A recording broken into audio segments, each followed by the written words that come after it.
Hi guys, this is Hirosaki.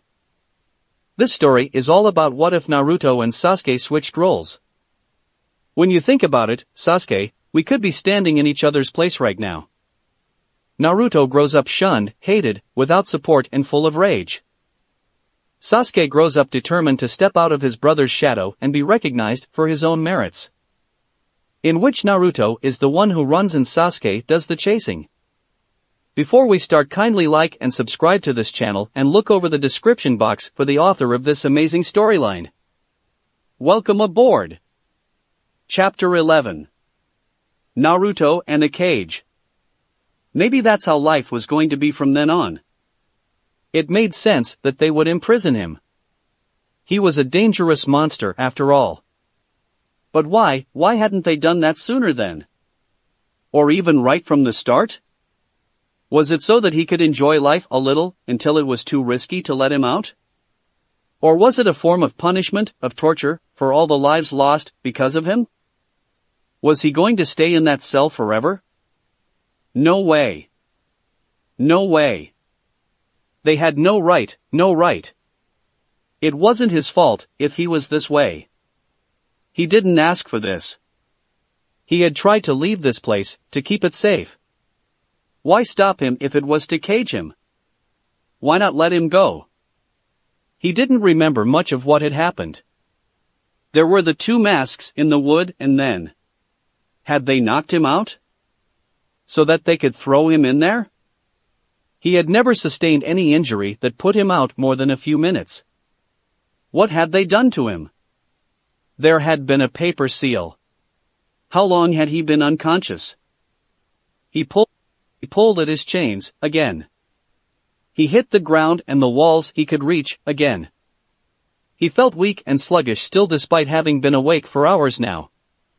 His wounds had been dressed properly at some point, but they were mostly gone already. And yet, his strength was spilling out of him. Would no one ever come to visit him? Was he looking at what the rest of his life would be like? He wondered what the others would say. He wondered if Sasuke would look for him. But then he remembered that Sasuke could never know about him. So maybe it was okay like this. He left only good memories, or well, not too bad ones. They would forget about him soon enough, as he wasted away here. The sound of footsteps echoing against the bare stone interrupted his spiraling thoughts. He crawled toward the bars to get a better view, but the chains were too short for him to reach them. The warm hollow of a moving torch came closer and closer, slowly invading the cage with light. He squinted, trying to see who was there beyond the light. "I'm sorry, Naruto." He slumped back, defeated. The old Hokage. It figured. "Let me out of here." "I can't." "Why not?" He wanted to sound angry, to sound menacing, and he hated how his voice was just weak, pleading. He sounded like a whiny child. But he was so scared and lost, and he didn't understand why this was all happening to him, why he had to go through this. What had he done to deserve it? Oh, that's right. He had done plenty indeed. This won't last, Naruto. It's only a precaution. A precaution? The seal needed to be reinforced. It's for your own good. Mizuki's voice was echoing around in his mind. The only way to stop it is to seal it. He wrapped his arms around his knees in a vain attempt to provide himself with some warmth and comfort. Why can't I go if it's done? We need to make sure. It could still be weakened. We need to make sure. So, it was possible to break the seal. To let the beast loose. That was absurd. Even with his very limited knowledge on seals, he knew that they could be made as sturdy and unbreakable as one wanted, provided one had some talent. Maybe that was the issue. How would we know? He was tired and cold, and hungry too. It drove him crazy to look through the bars, to have them standing there in his field of vision, unmovable. To have the certitude that he couldn't go anywhere. Caged. Trapped. It depends on you, Naruto. What? It's tied to your will. You are the one who weakened the seal. You are the one who can strengthen or weaken it even further. He had this vague memory of a strange-looking place, of a deep, scary voice. Of a door. Bars just like those ones. And beyond them. I'll do it. If I do it, you'll let me go, right? The long pause didn't bode well for him. You can't leave the village, Naruto. His blood turned to ice. He didn't know what it was, but there was something in the man's voice, something that told him this was different from all the time he had been told that before, or had been told he couldn't do something, period. It wasn't you can't, it's dangerous, or you can't, it's too hard for you, you can't, it's frowned upon, you can't, you'll hurt yourself or someone else. It was different. You can't, because it's forbidden to you.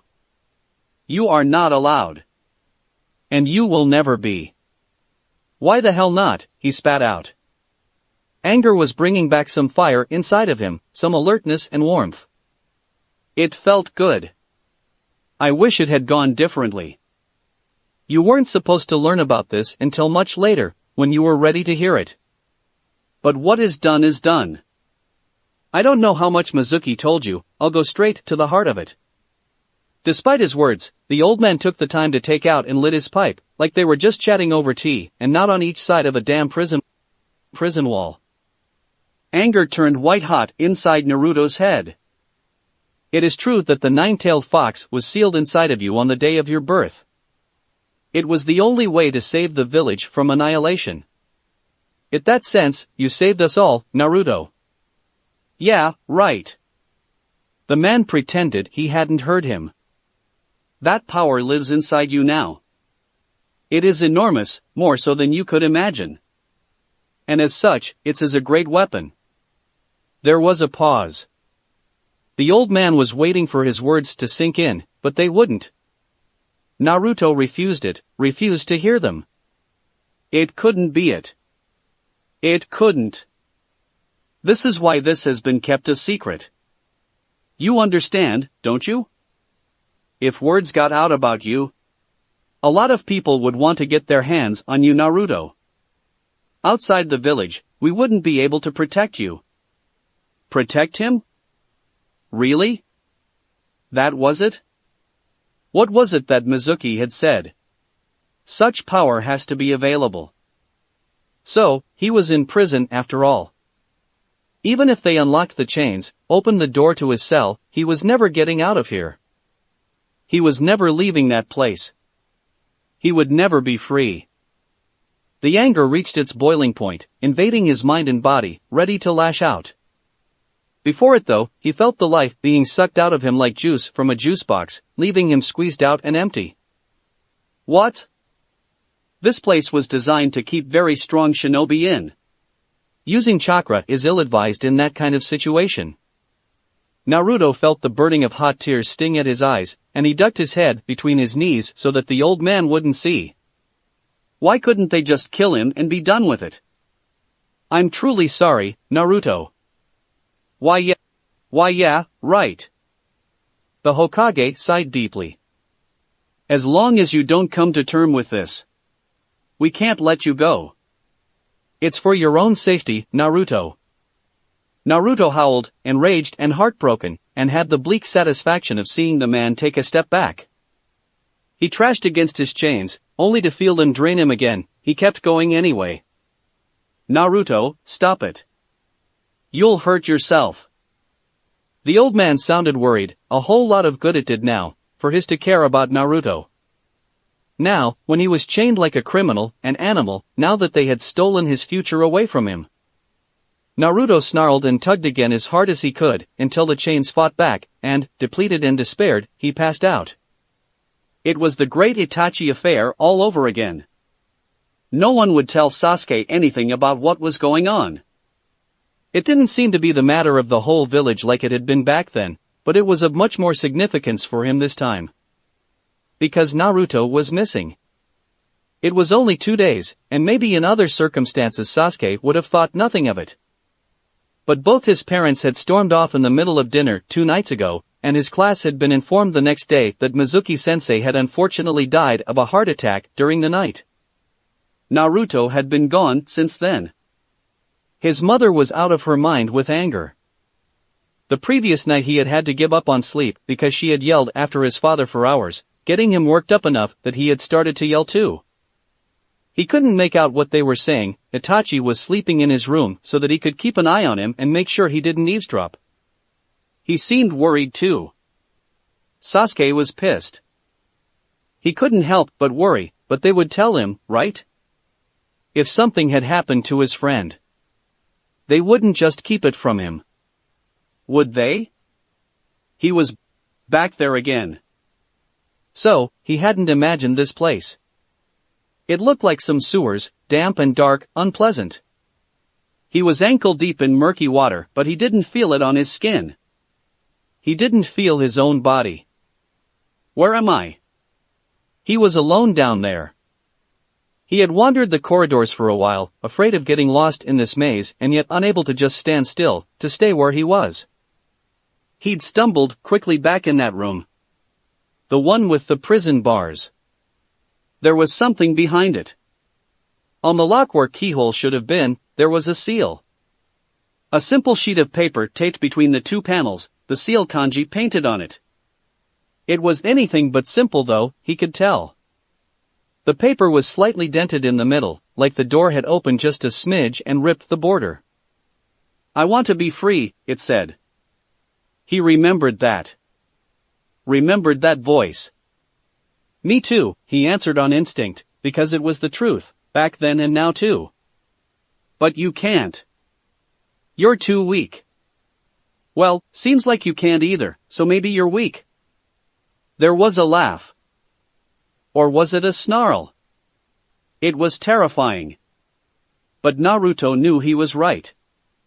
Knew that the seal wouldn't break, the gate wouldn't open.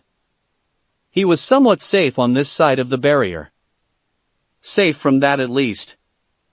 I could make you strong. The rush of red chakra in his vein, the sheer power, he wanted to feel it again.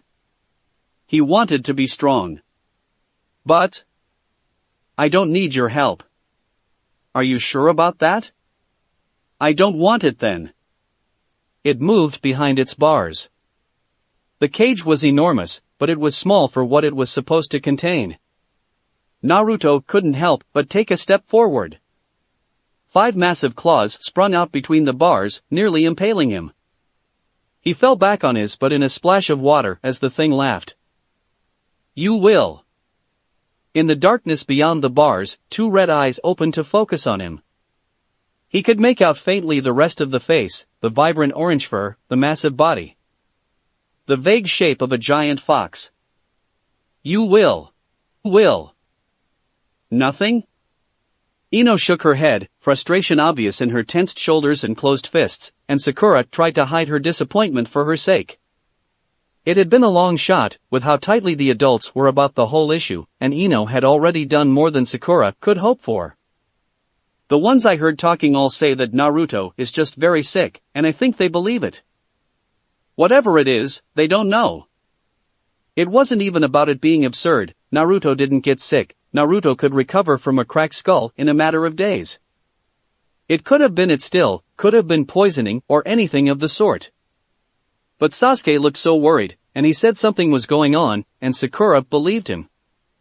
If Naruto was just sick, why couldn't they see him?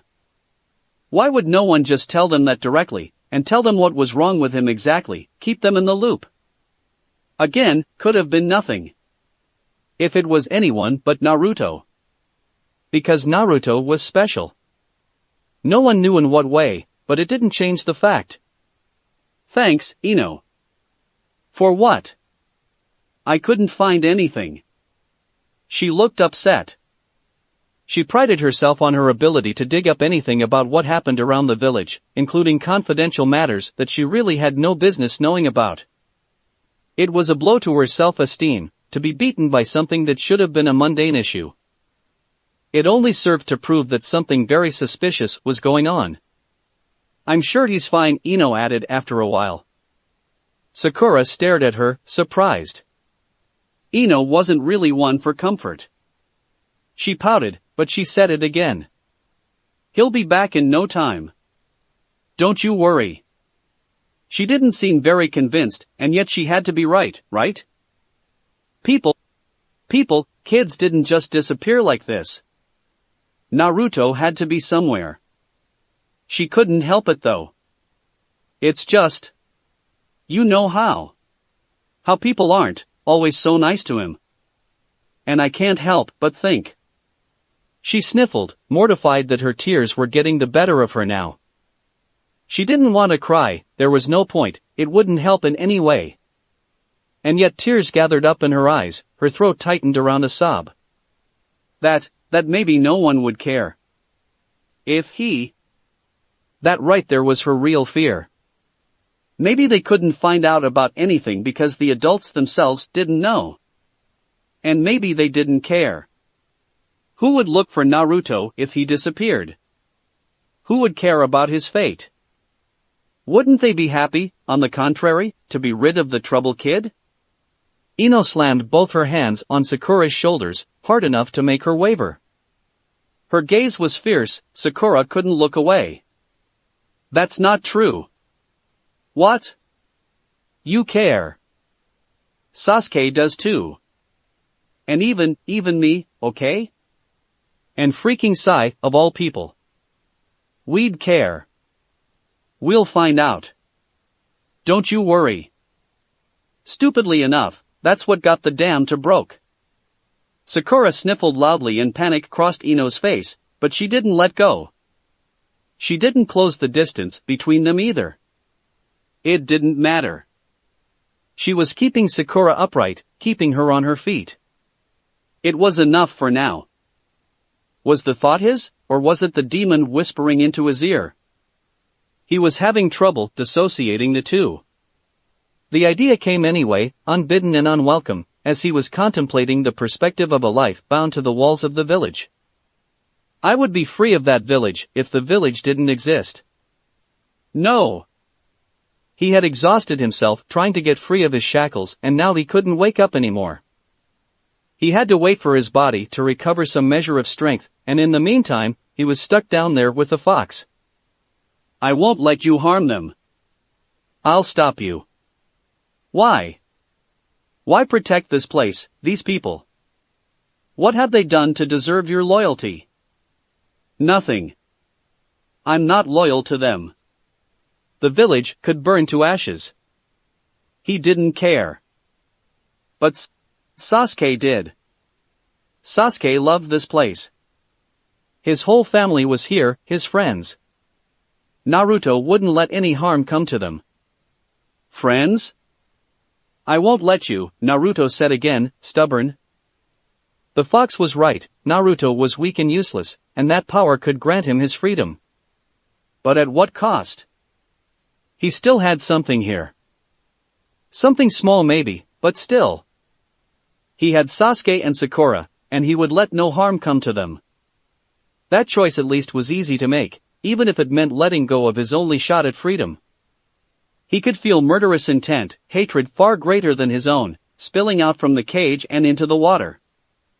Maybe it wasn't even water. Maybe that was it, it was these dark and terrible thoughts trying to reach him, to drown him out. But Naruto had never wished death upon anyone. That's not what he wanted, not what he was after, and he wouldn't let the fox poison him like this. He laid a hand on the paper seal, just like Itachi had done to stick the chakra sheets together. The memory left him queasy, unbalanced. It seemed so surreal, so far away from him. What was going on outside? How long had he been stuck here?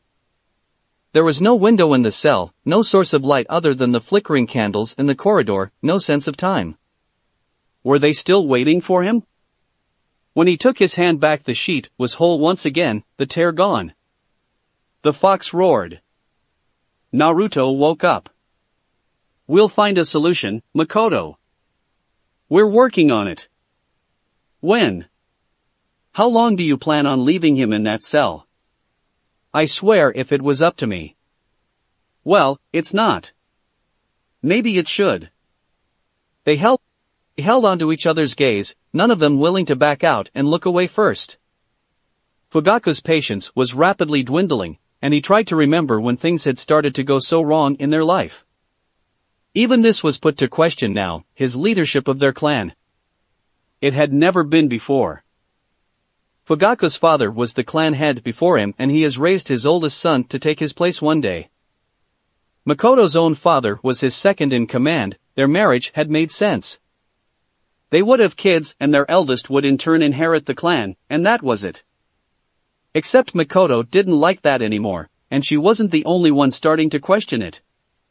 It was the women, mostly. Working themselves up over their place in the clan, what more they could do, displeased with their fate all of the sudden. Plus, there was the increasing concern about Itachi. Fugaku had never worried because Itachi was the best shinobi the clan had produced in a long time, and he thought his leadership would never be doubted by the others. It hadn't. Not by them, anyway. Time passed and Itachi was still only a desk jounin. He wasn't back on active duty. He wasn't back on regular training. He didn't look like that path appealed to him in any way anymore. Would you have us free him without condition? Without guarantees? Yes. He rolled his eyes. He knew she was dead serious, and yet he couldn't help but see it as a provocation. Naruto is not a criminal. He has done nothing warranting that punishment. Don't be so naive. If he's in there, it's because he's dangerous, to all of us. And since when do we lock up those of us who are a threat, huh?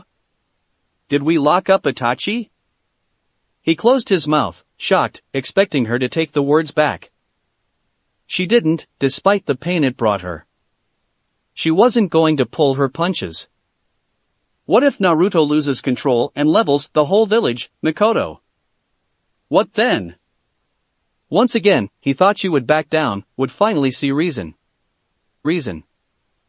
Instead, her gaze only hardened, and he didn't recognize the harsh expression on her face, a rage bordering on hatred that looked out of place on her gentle features. Then we will only have gotten what was coming for us. Please let me out. I'll be good, I swear.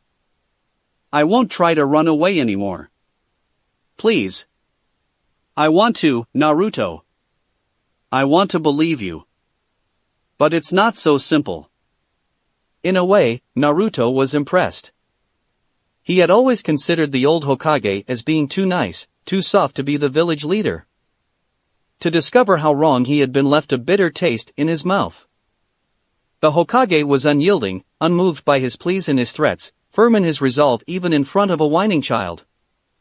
Then again, it had to help that he probably didn't see Naruto as a child at all.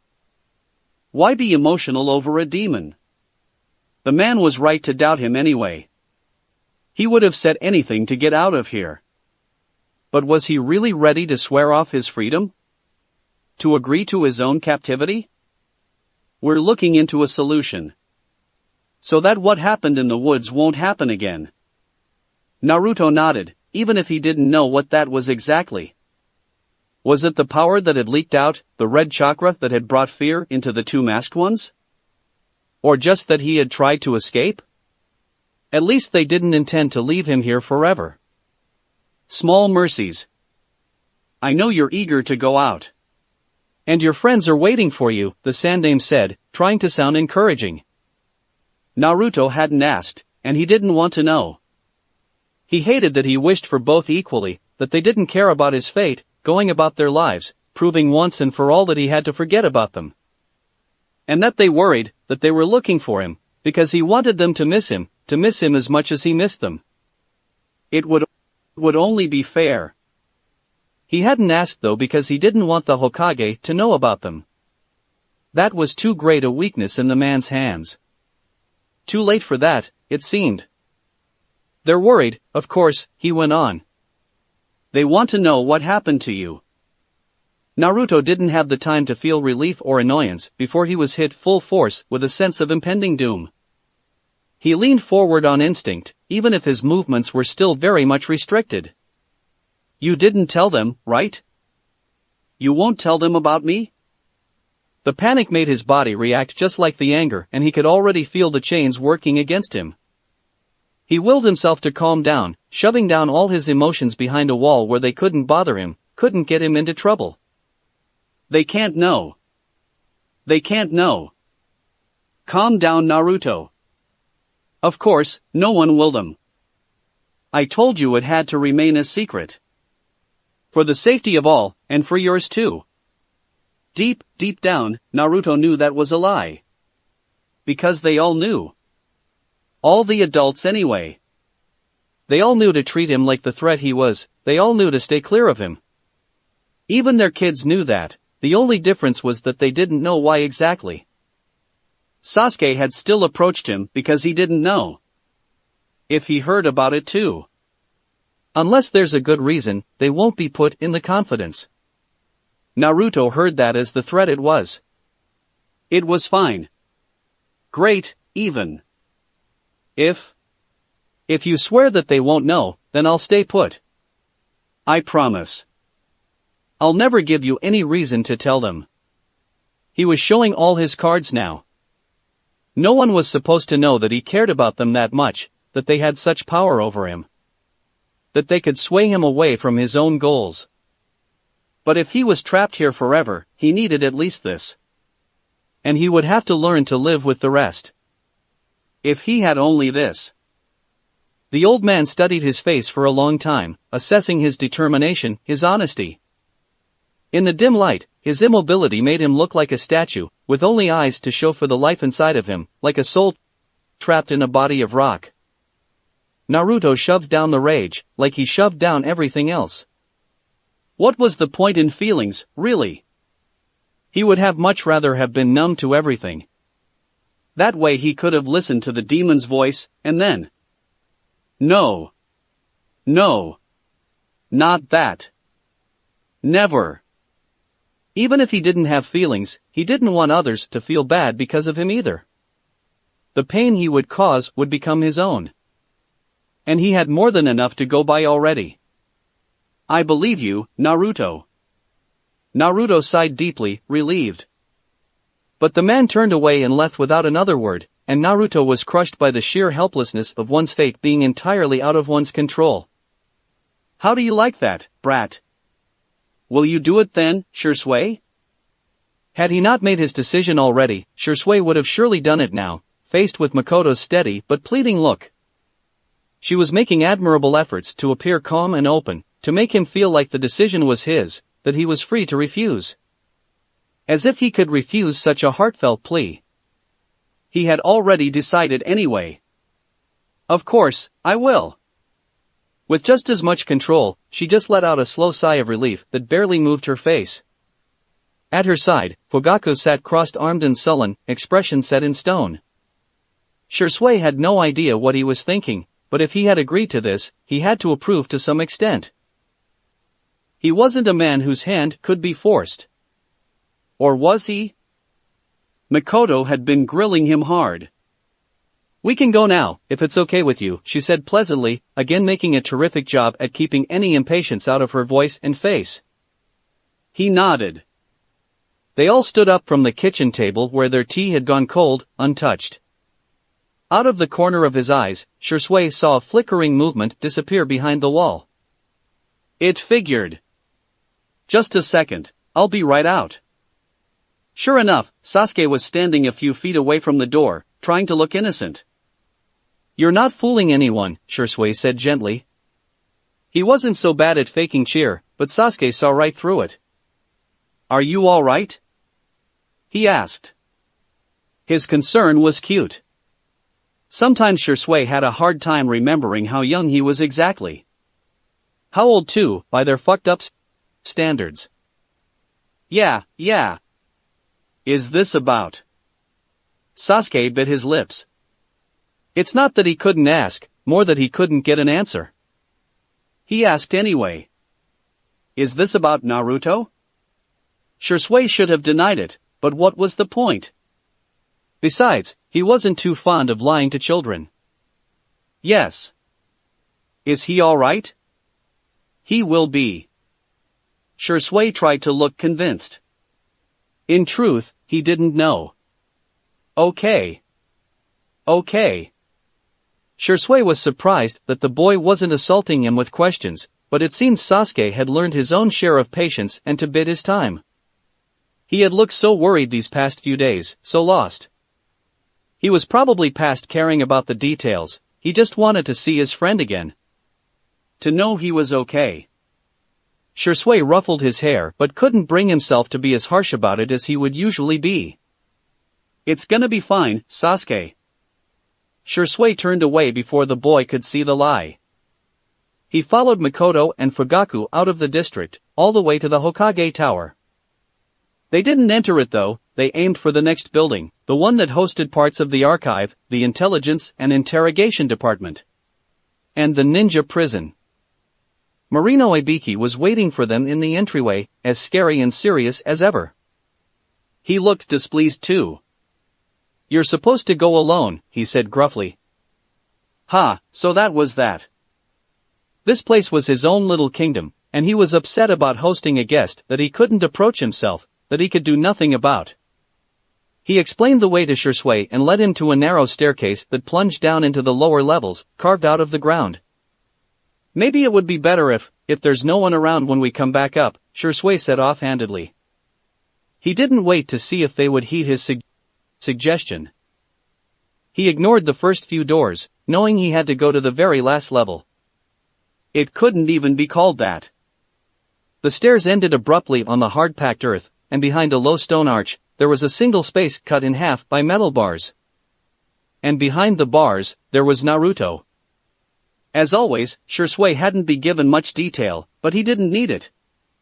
He could piece it back together just fine. The simple fact that they had asked him, of all people, was enough to paint the bigger picture. If it was true that any Sharingan could, in theory, grant control over the tailed beasts, in practice no one in the Uchiha clan knew how to manage such a feat. Shursui was a special case though. Shursui had a Manjikyu Sharingan, and a very peculiar one. He could control anyone he wanted just fine. Hello, Naruto. He had whispered, and still his voice was obscenely loud in the silent cave, piercing through the still air like a spear. The boy was sitting in a tight ball as far from the bars as possible, head buried between his knees, arms wrapped around it. He made no indication he had heard Shursui, or even noticed his presence. The key slid easily in the lock, but it took several tries to turn it. Naruto still didn't move, even when Shursui stepped inside the cell, kneeled in front of him. He went for the ankle rings first. The key was also a seal breaker, and he felt it disperse as the shackle cracked open. Naruto. Naruto, come on. Give me your hands.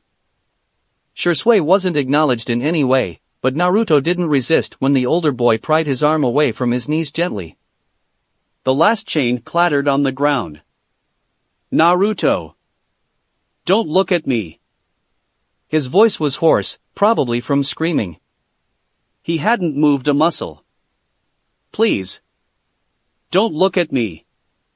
And Shursui had known that. He'd known Naruto would ask and he'd known he would agree. It was ironic, because they didn't know how wrong they had been to ask Shursui, how pointless it was. Because he wouldn't call on the Sharingan. No way. I won't. I won't, I promise.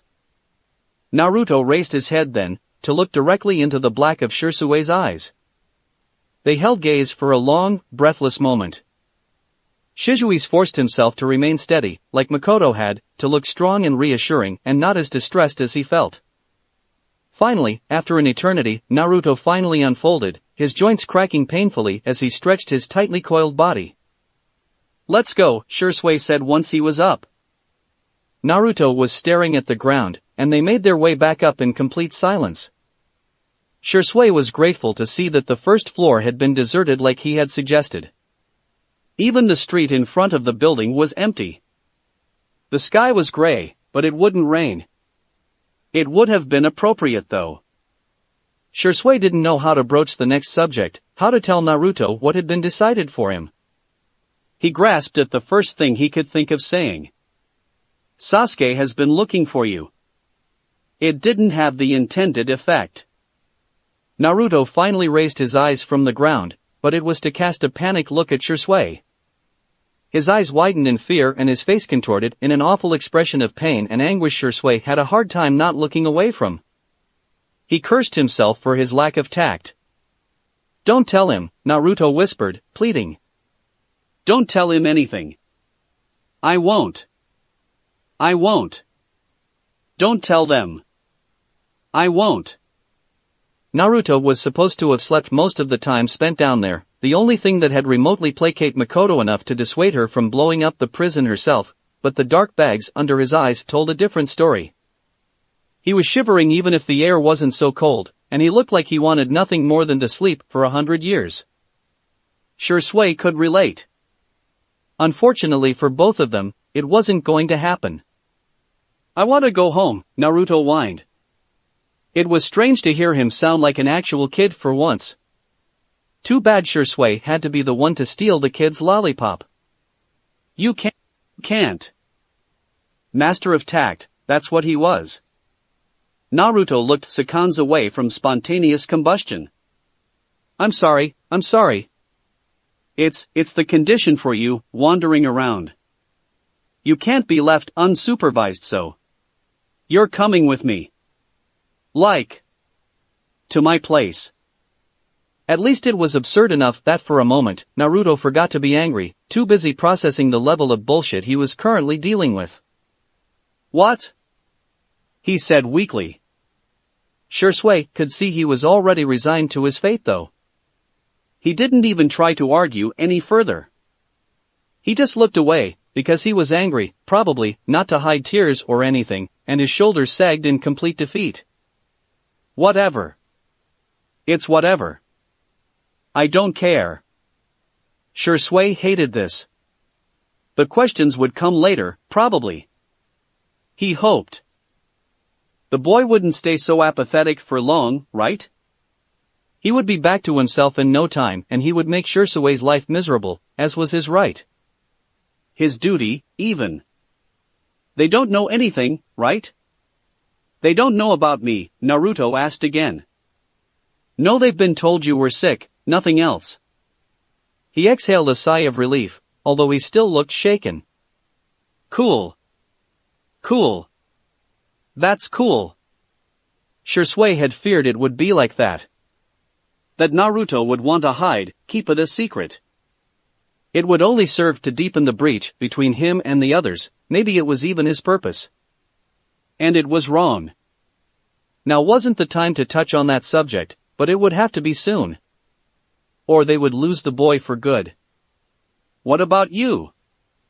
Naruto asked as they kept walking toward the Uchiha district. His eyes were firmly trained on the ground, determined not to see anything, or anyone. "What about me? Do you know?" About what I am. And what's I've done." "I do," Shunsui said, trying to sound calm and firm, careful to rid his voice of anything that could sound like fear or disgust. He thought Naruto would ask more, ask what he knew exactly, what he thought of it.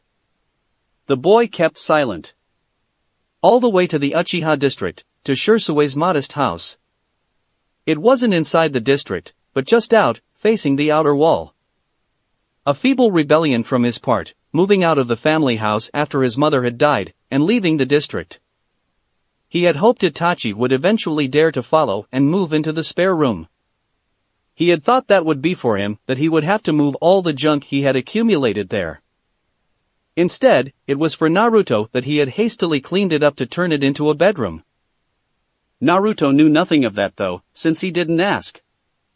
He unrolled the futon, shed most of his clothes, and disappeared under the covers without a word or a look toward Shunsui. "I'll be downstairs," the older boy said lamely, at a loss as to how he could help, what he could do. Resigned, he exited the room, hoping some sleep would bring back some fight into Naruto's abused mind. He would find something. Shunsui hadn't agreed to this for Fugaku or the Hokage or any of the other ones in charge who thought the boy had to be watched at all time, who feared him staying here and him vanishing equally. He had agreed for Naruto and no one else. He would do it for him, for the same reason Makoto had pushed for this even if she couldn't like it all that much. even if she knew how reluctant he was to use Kotoama Tsukumi, which he did his best to keep hidden. He had agreed, not so that he could monitor Naruto, but so that Naruto wouldn't be left on his own after all this, left to go through it alone, to make sense of it himself, without support or help. So that he wouldn't be another discarded child. I want to know, Sasuke said, as serious and firm as a 10-year-old could be, why the hell would Naruto go live with Shursui out of the blue? Language, Sasuke. Fugaku growled, a hair away from snapping. The look Sasuke threw at his father made Makoto wonder if she was going to hear him say the word fuck for the first time. That it would be a fuck you to his father wouldn't be surprising in the slightest. Instead, Sasuke, who occasionally knew how to pick his battle, looked away from the fuming man and settled to stare at nothing at all. His fists were closed on his folded legs and he was sitting straight and rigid on the tatami. By his side, Itachi was just as tensed, eyes flickering between his parents, kneeling in front of him, and brother, by his side. Them against us. What, Sasuke tried again, breathed short in his efforts to remain calm, happened. To my friend. It doesn't concern you. Of for F. Sasuke. Itachi had been quicker than her. Or maybe she had had no intention of stopping her youngest from disrespecting his father in a way that would have guaranteed some broken paper rice door. Sasuke wasn't throwing a childish tantrum, and she believed he was fully aware of the consequence of his words and actions. Itachi disliked violence though, be it physical or verbal. He always chose de-escalation. And Sasuke listened to Itachi on all things. It is true that something serious happened, Itachi said, voice calm and even, ignoring Fugaku's noise of protestation. And the fact that you can't be told what is out of our control. You are well aware that Naruto is a special case, and that there are things about him you don't know. You can insist all you want, but you should know that he also requested that you and your other friends were kept out of this. Sasuke was drinking his brother's words, expression a careful neutral despite the questions that were no doubt swarming in his mind. Regardless of what you know, he needs you right now. It's possible that he'll reject you, and he'll try to pull away, but he will need you all the same. You are his friend, right? Sasuke nodded seriously. Can you wait then? If he wants to share it with you, he will. But if he doesn't, what will you do? Sasuke mulled this over, a deep frown on his young face making something churn in Makoto's guts. No matter what they did, the children ended up caught up with it anyway. She managed to convey to Fugaku to stay silent. He obeyed, reluctantly, but still. It doesn't matter. I'll help in whatever way I can, Sasuke said eventually. She was proud to see he had understood the lesson. Obviously, he still wanted answers, and maybe he would still look for them. But he wouldn't let it show. Then do your best for things to go back to normal. There's nothing to worry about for now. I promise. Her two boys looked at each other, communicating silently in a language she had no hope to decipher. They shared something parents couldn't intrude in, no matter how much they wanted to. In the end, it was always them against the rest of the world, and for kids, parents composed a vast portion of it. They turned back to face their parents. Sasuke bowed without making eye contact with either of them. I'm sorry for my insistence. Fugaku at least didn't have the gale to look pleased by this. You can both go, he dismissed, defeated. She had a strange sense of foreboding about what their future relationship with their sons would be like. The things he had on him when he had been stopped in the woods were already at Shursui's, and the sealing scroll was still there in his weapon pouch, untouched. No one had found out then. Sitting cross-legged on the futon, Naruto stared at the palm of his hands, his 5 fingers crooked to form a circle. Such a simple, easy thing to do, power the seal, lay in on the opponent's chest, and then. The heart stopped. It just stopped. And they were gone. The technique had a name, probably, but Naruto couldn't read it. He would call it the Heartbreaker's sealing technique. Seemed appropriate. Buried deep in his psyche, the fox laughed hard enough to rattle the bars of its cage. Chapter 12. Life goes on even if Naruto is a monster now. What was Naruto supposed to do now? How was he supposed to bear the look of all those people, now that he knew why they stared him down like that? And the look of the kids who didn't know, who he was deceiving, endangering by his mere presence? Was it right of him to keep training, to keep trying to become stronger? What devastation would he bring if he lost it like back then in the woods, if there was no one to stop him? What was he supposed to do? Why you? Shunsui took the time to finish filling both their bowl with steaming fried rice before sitting down in front of Naruto across the table. He had all but dragged the young boy out of bed, pushed him in the shower mercilessly and forced some of his own clothes down on him while he washed Naruto's. They still smelled like the cell. Whiny what? Why is it you? That has to look after me. It didn't make much sense to him. Shouldn't it have been someone higher ranked or more powerful? Shunsui was plenty talented probably, but he was also under 20. Ah. Well, out of all the Uchiha, it was the least politically sensitive choice, let's put it that way. I don't have much status inside the clan, and not much ambition either. Why did it have to be an Uchiha? That was the real question, and the one Shunsui had tried to dodge. Naruto stared at him, unblinking. Would he tell him the truth? Or would he lie, like all the others? Naruto wouldn't have faulted him for it. He found it amazing enough that the older boy could even stand to be in his presence, to have him in his house, knowing what he knew. The Sharingan grants control over the beast, Shunsui said simply. He went back to eating while Naruto choked on his rice.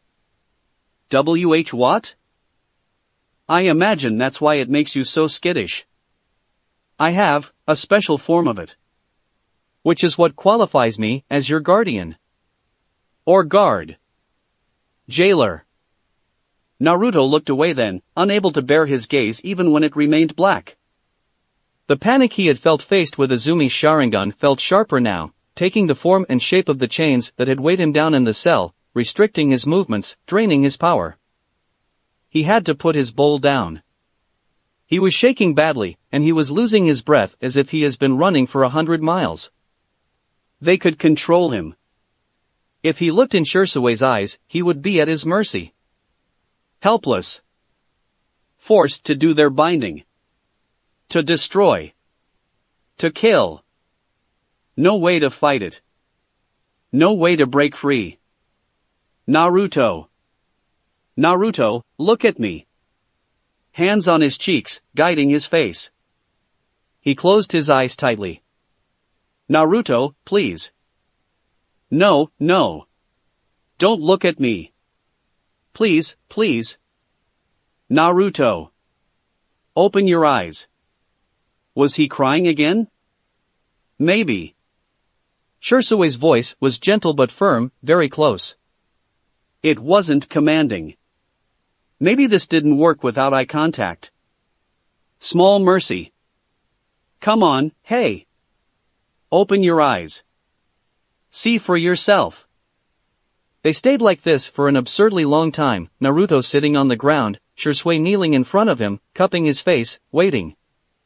Naruto gulping useless mouthfuls of air, and Shunsui very still in front of him, steady as a wall, steady enough to grab onto. Naruto thought he would give up, start to yell or storm off, but he didn't move or said another word. His hold was loose on his face. Naruto could have escaped if he wanted. Eventually, he opened his eyes. The black gaze of Shunsui was trained on him, focused and steady. I won't use it on you. You won't ever see it. I promise, Naruto.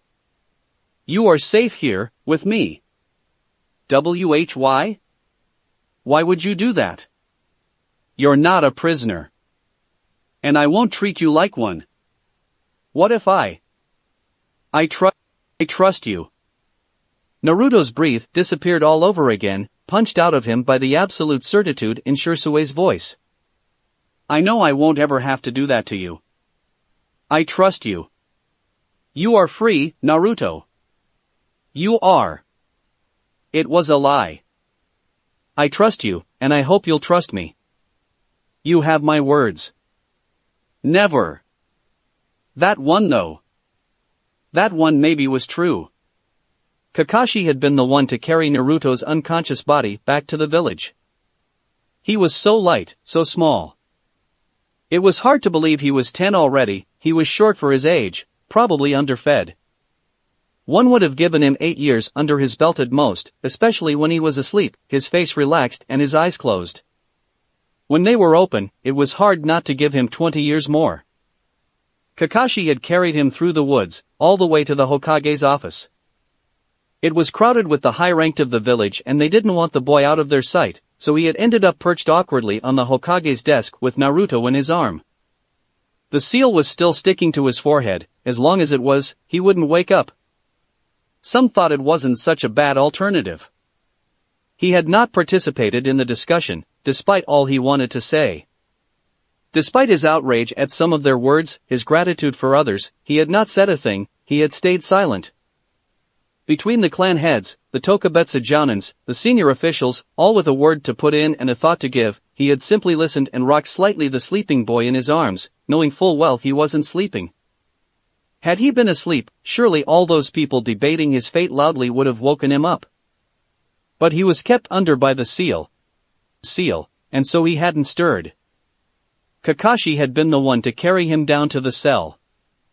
It's temporary, the Hokage had said. It won't last. Just the time for us to find a solution. It wasn't any consolation when Kakashi had been the one to close the chains around the boy's limbs.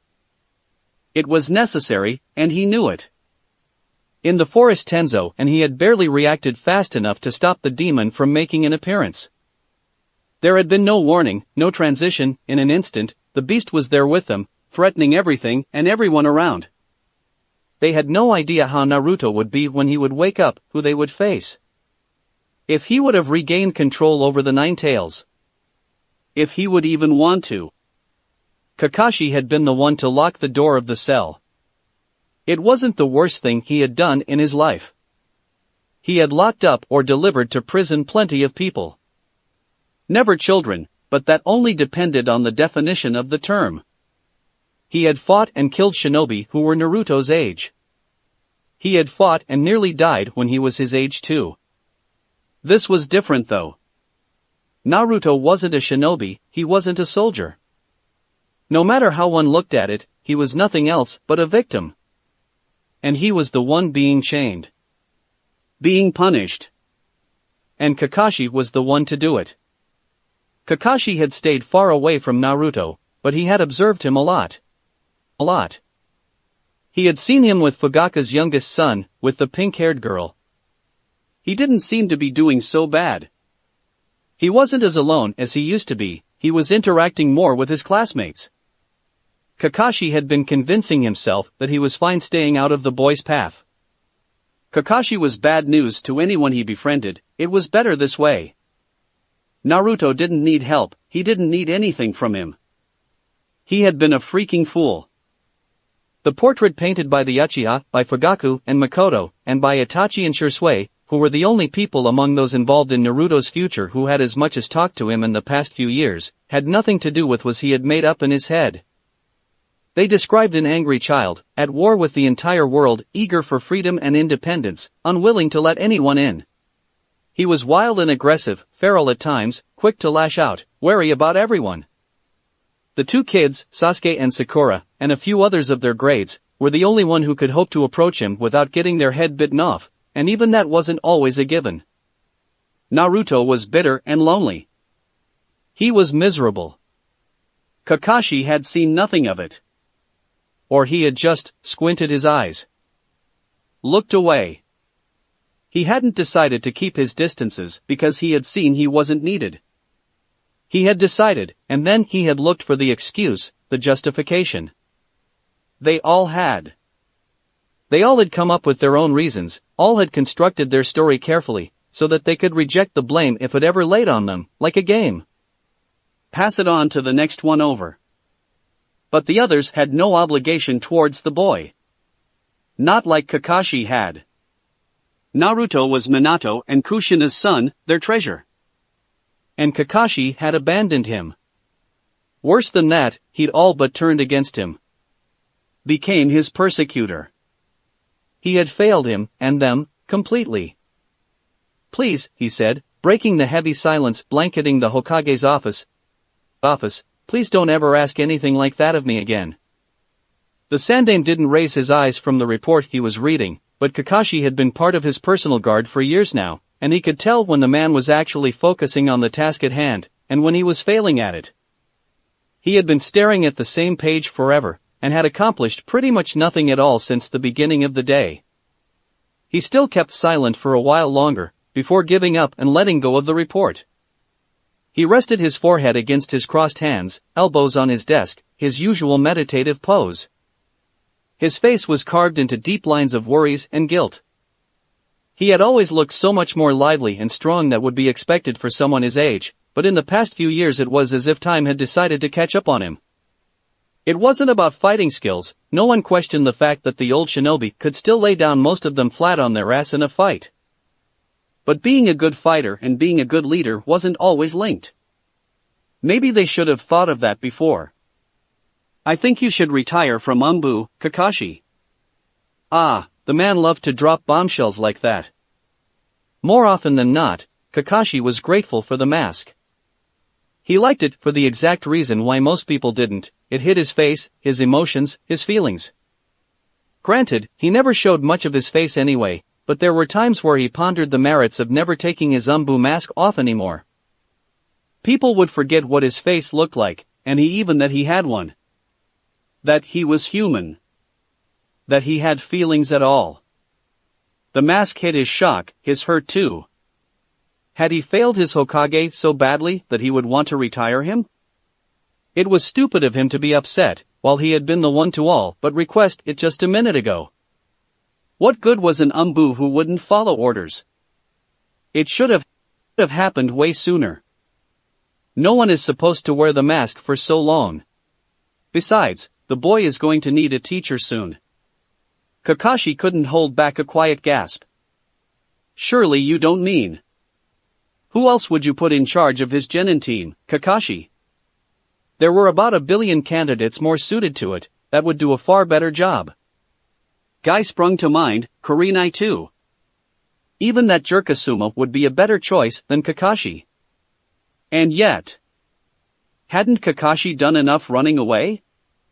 It was his chance to make things right by Naruto. The boy was far gone already, full of hatred and resentment. But he wasn't yet lost to them. I will do as you wish, Hokage-sama. I know you will. There was something like bitterness in his Hokage's voice. Fresh out of his bath, standing naked in front of the full-length mirror, Naruto was staring at his reflection. He avoided his face, since he couldn't help but look for tells, like the events of the past few days could somewhat show. He had taken to wonder about every little thing, which of his features were a demon mark. His blonde hair, the bright blue of his eyes? His whiskers had to be, for sure. He didn't look. Instead, he focused on his belly. Specifically on the massive seal that sat right there. He had figured that the seal had to show somewhere on his body, for seals couldn't be hidden, not at all time anyway. They left a trace even after they were gone. On that matter, he hoped nothing would be found on Mizuki's heart. But there was no seal expert in Konoha. He had to concentrate pretty hard on his chakra flow for the seal to show up. And now, here it was. It looked nothing like the few he had already seen. He could speculate over its complexity and power, over the quantity of chakra and energy poured into it so that it would work. For all intents and purposes, it was a giant lock on a set of chains. Biting the fox to his body, and not letting go. He wanted to claw it out of his skin. And yet, he found it beautiful in a way. An intricate work, stable and efficient. A job well done. By who? Who then had the talent and skill, the power to do such a thing? Where were they now? Dead, gone? Why had they done it? Why him? Naruto. We have a visitor. Naruto rolled his eyes at Shirsue's cheery voice. The older boy was unbearable with his good mood and good humor. Naruto had no intention of indulging in Shirsue's attempts at cheering him up. What could he possibly do to help? What did he know of what was happening in Naruto's mind? Naruto had seen no one else but him since being moved here a few days ago. For the most part he had stayed in the small bedroom allocated to him, lying on the futon and staring at the ceiling. Shisui brought food, sometimes he ate it, mostly he didn't. Shisui asked him what he wanted to do, if he needed anything. A nice sentiment, but Naruto had no idea. He got dressed, some of his clothes had mysteriously appeared in the room the day before, because no one had any qualm about raiding his apartment while he wasn't there, apparently. He debated briefly just ignoring the other boy and going back to lie down in his room. "Don't think of skipping on us and hide back in your room," came Shirsue's voice downstairs, teasing but promising retribution all the same. He would carry Naruto downstairs if he had to, that was certain. Better not risk it. He hoped it wasn't an adult. He hoped it wasn't any of his friends either. In fact, he hoped it was just thin air, or at worst someone he didn't know at all, and most importantly, who didn't know him. Instead, it was Uchiha Izumi. She reacted much faster than Naruto, and even Shisui. Maybe she was anticipating his reaction. He didn't even have the time to turn around that she was by his side. The hand she landed on his shoulder was light, and he could have broken away from her hold if he had wanted to, could have run away and hide like he wanted to. Instead, he was rooted to the spot. It was so gentle, that hand, without pressure or command. It occurred to him that maybe he had assumed wrong, and she didn't know. How else could he explain this? Had she known, surely. Don't you know? About me. It was the question haunting him now, that would cling to him when he decided to step back into the world. Who knew, around him, in the people who looked at him, the ones he passed in the streets? Who was aware of his secret? I do. It wasn't possible. She couldn't. He let her guide him to the small backyard, let her sit him down on the patio. Shisui was hovering behind them, eyeing the scene worriedly. Her hand was still on Naruto's shoulder. "How are you, Naruto? I heard about what happened. That must have been terrible. I'm sorry you had to go through this." He shrugged. No one had asked, and he hadn't thought about it. He preferred not to. The urgency of running for his life, that visceral fear of dying, and the feeling of stealing the life out of another, those were better forgotten. As was the eternity he had spent in the cage. A day was 1,000 years in the making when he didn't know if he would ever walk free. He saw the bars when he closed his eyes, felt the weight bearing down on his wrists and ankles. "How do you like that, brat?" "Forget," he willed himself, ignoring the barb. "Forget. Aren't you mad at me?" He couldn't help but ask. Maybe he just liked to make himself suffer. She looked surprised though, the questioning tilt of her head disrupting some hair that came rushing down her shoulder. They were dirty, as were her face and hands. She was still in her Chunin uniform, fresh back from training then, or even a mission. And she had come here straight away. Why? It wasn't your fault, was it? Was she being dense on purpose, so that they wouldn't talk about? But Naruto was never one to make anything easier. "I killed your father." Even that didn't seem to shake her up, to make her realize who was sitting next to her. Her face hardened. "No, you didn't." "Didn't he?" "He died on the night of the Kyuubi attack, yes. The beast killed him, or caused his death anyway. Then, Naruto, would you look at me, please?" He complied, against everything in him that told him to just get the hell out of there. It's not like there was anywhere he could go though. She put her other hand on his shoulder and squeezed lightly, just so that he could feel it. He couldn't help but lean into the touch. "The Kyuubi's crimes are not your own. I don't care what people say, they are not. Never was a prison guard accused of the crimes of the ones under his watch, and you shouldn't be either. You're not the Kyuubi, Naruto. You're just a bratty kid. You're not a demon. That's not true. Naruto. Isn't it exactly how it is? How it happened. I received the weight of it, all of it. I bore the consequences. All their hatred, all their anger and pain. That's what was sealed inside me. That's what I am. He wasn't a child in the world's eyes. He wasn't a person. How could they be so sure that he wasn't the beast anyway? Maybe he was. Maybe he was its human incarnation. How would he know? He had never been just Naruto. Naruto didn't exist. Don't be so pretentious. You're not me. And that damn fox who wouldn't shut up. It doesn't have to be that way. You don't have to be what they want to be, or to play the role they want you to play. You can choose who you are. And stand by it. Izumi looked pointedly at Shursui, who shuffled clumsily to sit on Naruto's other side. You're not on your own, he said with a smile, softer than his usual confident smirk. Naruto wasn't sure it mattered anymore. He's not fine. At all, Izumi sighed as soon as they regrouped with Itachi at the dango shop. She sat down by his side and stole a sweet from his plate, but she couldn't even bring herself to look smug about it, and she munched on it unhappily. Itachi didn't protest. No shit, Shursui deadpanned. They had to leave the house so that they could talk without being overheard by the very subject of their conversation. Since Naruto still refused to go out and see anyone. He was due back in school in a few days, and Shursui had no idea what he was supposed to do if the boy simply refused to go. They had been left to their own devices, of course, as soon as the village had dumped Naruto into his care. As always, there was no one to help in any way. He was being unfair to Makoto, who had stopped by with foods and some of Sasuke's old clothes for the boy, but hadn't stepped into Shursui's house despite her forlorn look to the first floor where he was holed up in.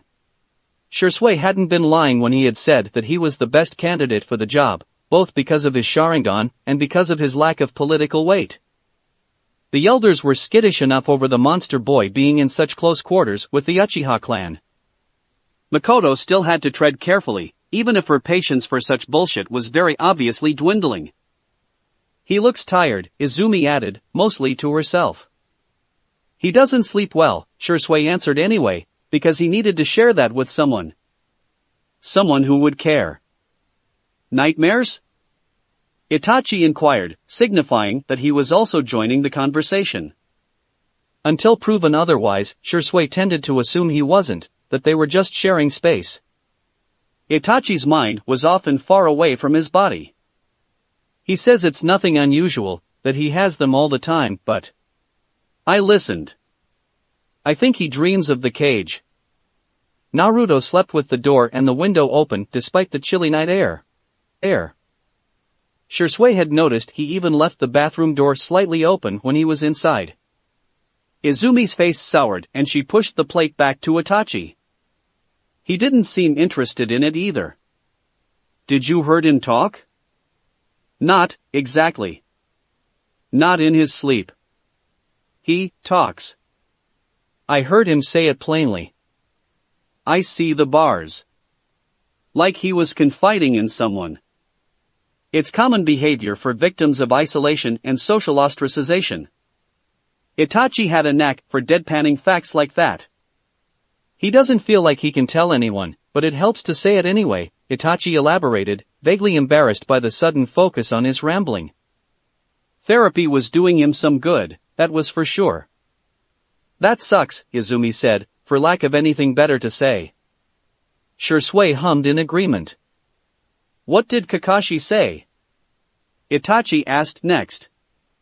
Their mentor had cornered Shursui after one of the meetings at the Hokage office they had been forced to attend as insiders of Naruto's life. Shursui didn't mind telling them what he knew, but he found it astonishing that it was the best they got. That there was no one else to ask. He wanted to know if I was sure about it, if I was going to be okay, stuff like that. He asked if I could keep him informed about Naruto's well-being.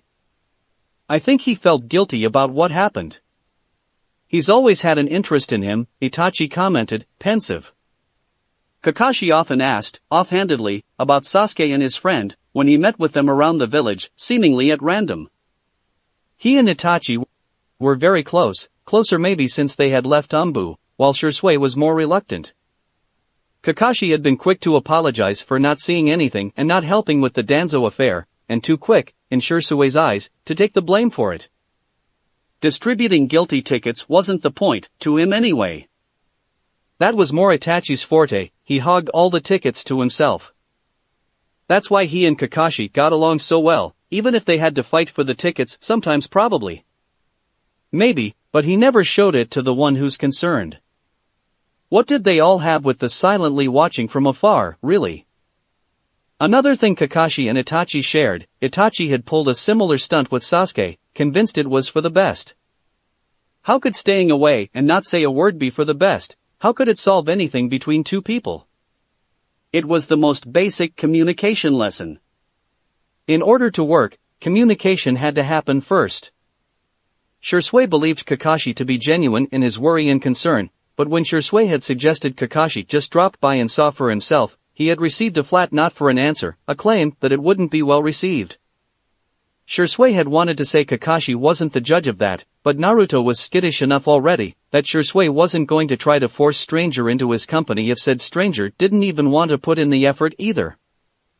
Thanks for earlier by the way, he said to Izumi. I thought it would help. You're better at this than me. What do you mean? You did great. I didn't do anything. He was up and about, and even talking. That's more than I expected, you know. Shisui shook his head dismissively, embarrassed by the praise. I tried my best, he said lamely. Why? His eyes snapped back to Itachi, surprised. Why what? Why did you? Why agree to this? Itachi was as impassive as ever, his cold eyes trained on Shisui. His tells were almost unnoticeable, the subtle folding of his mouth, a barely their tightness around his eyes. Shisui wondered if you could ever remain a good shinobi to those who knew you the best. Wondered if Itachi still had the capacity to hide things from him. You could have refused, he continued, mistaking Shisui's silence for confusion. If you had wanted to. There weren't any judgment or reproach in his voice. He was just trying to understand, as he often did lately.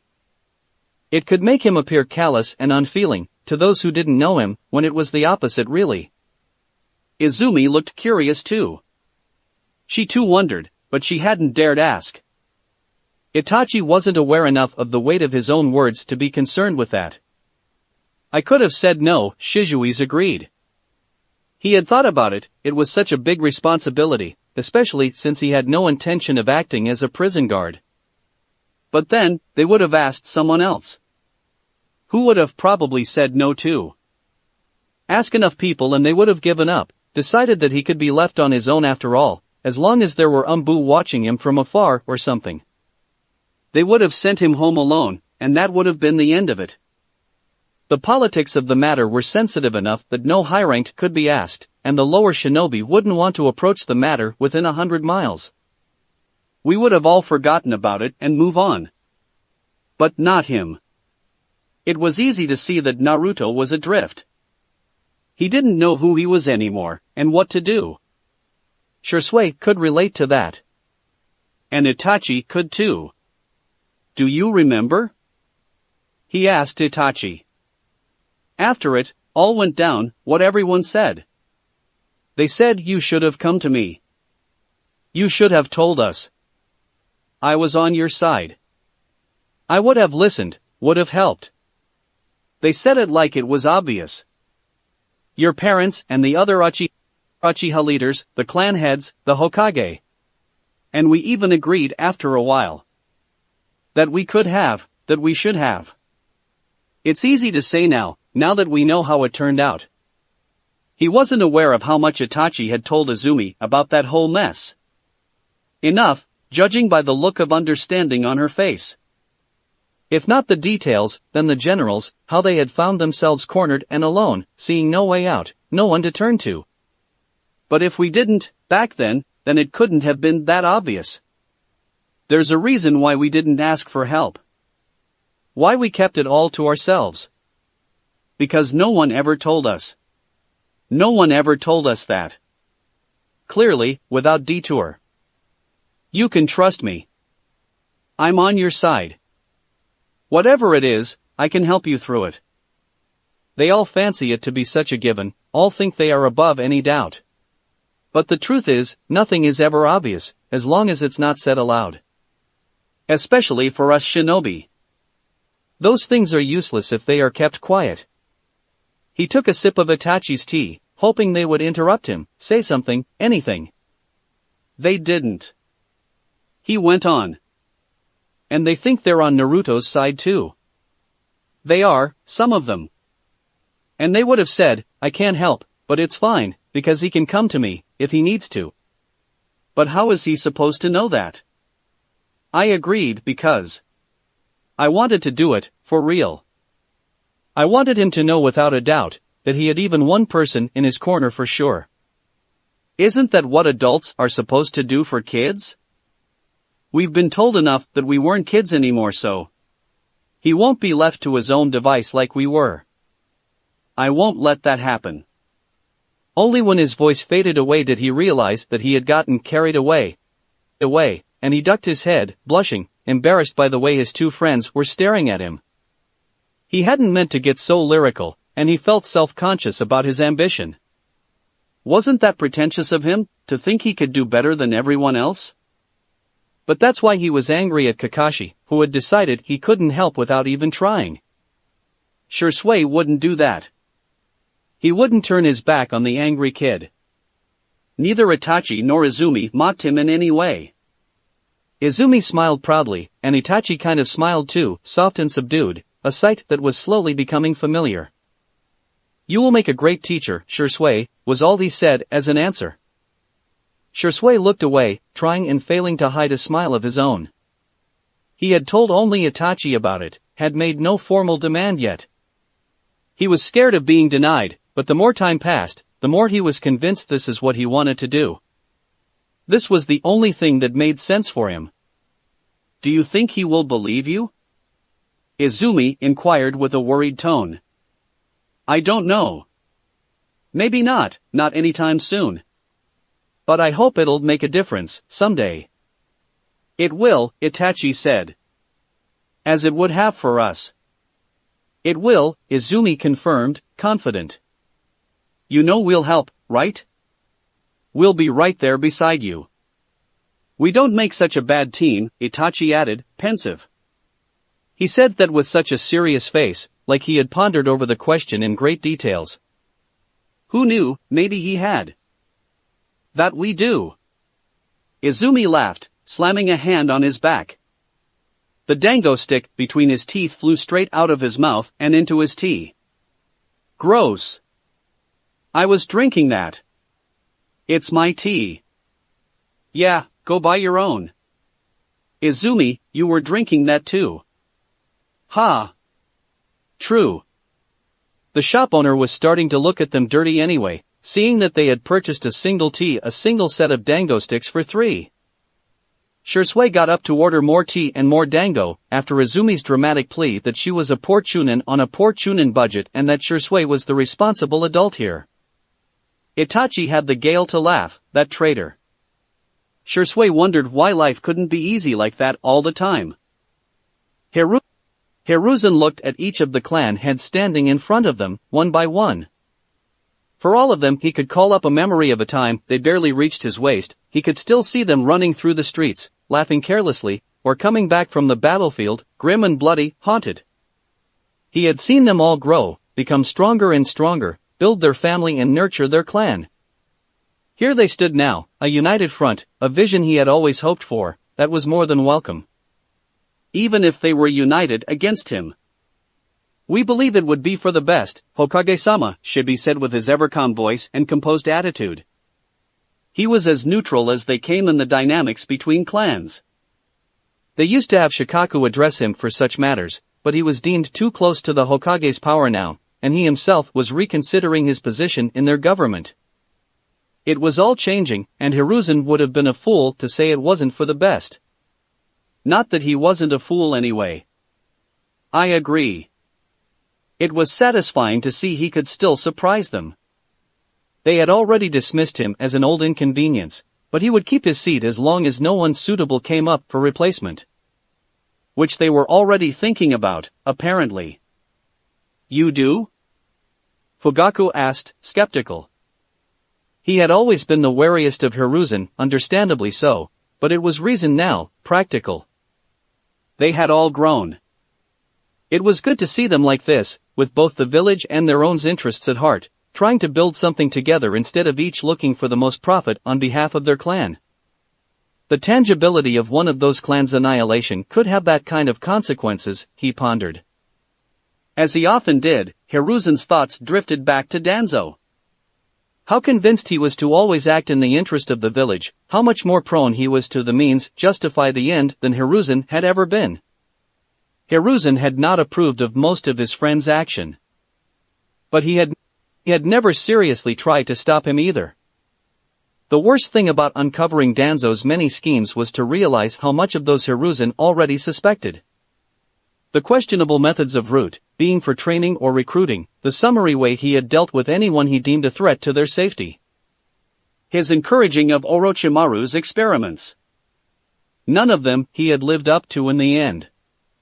When the time had come to be held accountable for his actions, he had either denied or tried to downplay it, invoking the village, always. The sacrifice of the few. Hiruzen couldn't help but notice that Danzo himself was never the one to be sacrificed. He shifted his head slightly, just to catch a glimpse of a cat mask out of the corner of his eyes. Both Kakashi and Tenzo were here in his back, silent guards over that difficult conversation. He wondered what they were thinking about. He wondered if Tenzo resented him, like Kakashi did, even if he tried to deny it. Tenzo would follow Kakashi out of Anbu, it was practically a given. Whoever came after Hiruzen would have to build up their own entourage of trusted allies. Hopefully they would do a better job at it than Hiruzen, but he wasn't naive enough to believe they would be spared the kind of terrible decisions that had led to where he stood today. Even Minato had been fully aware of that. I do, Hiruzen confirmed, coming back to the present where they were still hanging on to his every word. Amazingly enough, they still retained some respect for him. More than he deserved, at any rate. So, if we do bring a worthy successor, Sum stated, liking things to be laid out on the table as clearly as possible, you will step down. I will. They couldn't understand how much of a relief it would be, granted it was someone he could trust with the village's future. There weren't many, and most of those people were either dead, absent or missing, but he trusted they wouldn't make any hasty decision. Hiruzen had done his time. More than his time, really. They turned away then, not without a last salute. Hiruzen dismissed the two Anbus, they would only be standing outside the window, but it was an illusion of privacy he could deal with. As always, he couldn't help but remember he shouldn't have been the one to be sitting in this chair at all. Minato stared at him from his portrait, unblinking, still as death. Thinking about what could have been was an exercise in futility, and yet Hiruzen couldn't help but indulge. Minato was supposed to be better than all the others, better than him, on all account.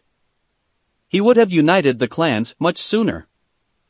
He had the unparalleled advantage of not being from any of those either, and not being a Senju, who had had a hold on the village from the very start. He had a knack for politics, no matter what his detractors said about his brash nature. His emotions were his strength, not his weakness, he empathized with all, allies and enemies alike, and he could bring about compromises that could resolve the most dire situation. He was young. Full of passion. More in tune with their world than old Hiruzen, who was from an age long gone. He wouldn't have treated the Jinchuriki this way either. Hiruzen could tell himself all he wanted, that he had had no choice but to restrain Naruto, that the boy was a very real threat to the safety of the village, that one outburst could bring down all they had built in these past few years. He had had no choice, but he had been the one to let the situation come to this in the first place. Naruto's distrust and anger were on him, as was everything else. He had naively believed that the boy would be fine, would make friends and grow up like any child. He had turned his eyes away from the matter. Faced with the overwhelming scope of Danzo's crimes, it had seemed unreasonable to focus on the one child. He had thought that someone else would step in. But wasn't that what everybody thought? Leave it to someone else?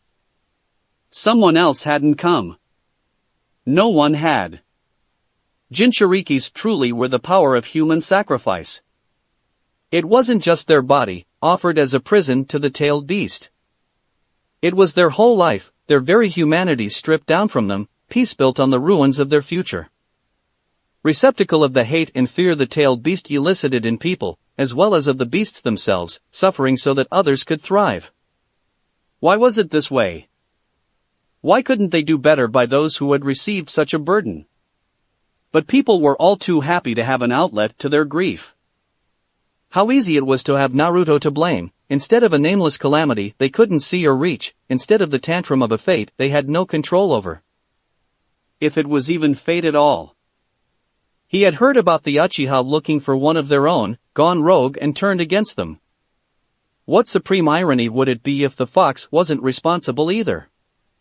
Things were as they were now. The past couldn't be changed. Naruto's look when he had recognized Hiruzen behind the bars of his cage wasn't the first child's desperate face that would haunt him for the rest of his days. He couldn't even reasonably affirm that it would be the last. It doesn't have to be that way, she had said. You don't have to be what they want to be, or to play the role they want you to play. You can choose who you are and stand by it, she had said, with such determination, such fierceness. Izumi was born half in, half out of the snobbish Uchiha clan, and she was a girl. Not a winning starter pack. She was still an accomplished chunin at 14, soon to be promoted, or so Sasuke had said, pleased as punch. It was easier for him to relate to her, hard-working and headstrong, than to his brother, who was so unlike him. Naruto understood what his friend was in her, why he liked her so much. She was proud and unyielding, and no one could tell her what to do, who to be. She didn't get the point though. Naruto had said that he was the demon, at least in everybody's eyes. He had not said that he didn't like it. His goal wasn't to be liked, it had never been. He didn't care about what they thought of him, he didn't care for being feared and hated. As long as they left him in peace, what did it matter what they all thought? All he wished for was to be free. As a demon or as something else, it didn't matter. He couldn't change how they saw him. It was on them, not him. Their problem. And Izumi willing to put up with him, that was her problem too. Surely, she had known, before coming to find them at the training ground to give them a hand. Shursui too. They had approached him without fear. He wasn't going to try to change their mind. He didn't understand it, so he just had to accept it and move on. He wouldn't rely on it anyway. In the end, his goal was the same as it always had been. He had to get strong, strong enough that he could leave this place behind someday, no matter how long it took. Since they kept him here for his own safety, then he had to become so strong that nothing, no one outside the village, could harm him. Then they would let him go. And by the time he could do that, his friends would be strong too, and they would be able to protect themselves. He could leave without regrets. At least now he knew where he stood. He would no longer wait and hope for any form of recognition and acknowledgement, for anything coming from the village. Now that he had the certitude it would never come, he could let go of these stupid wishes. It was a relief in a sense. What mattered now was that no one ever found out. No one more. Among his generation, nobody knew about him, and he would make his damn hardest to keep it that way. He would never lose control again like he had in the woods, he would never use this power in any way. As far as he was concerned, it didn't exist. He wouldn't listen to the fox and let it seduce him to its side. Nothing had to change. Life sucked just as hard as it had before, which was what he had always expected of it. Naruto didn't care. He didn't need them, their acceptance and their support. He had made do just fine without it, and he would keep doing it the same. Nothing had changed, in the end. His life didn't have to change in any way. It was all fine. Are you going to be alright tomorrow?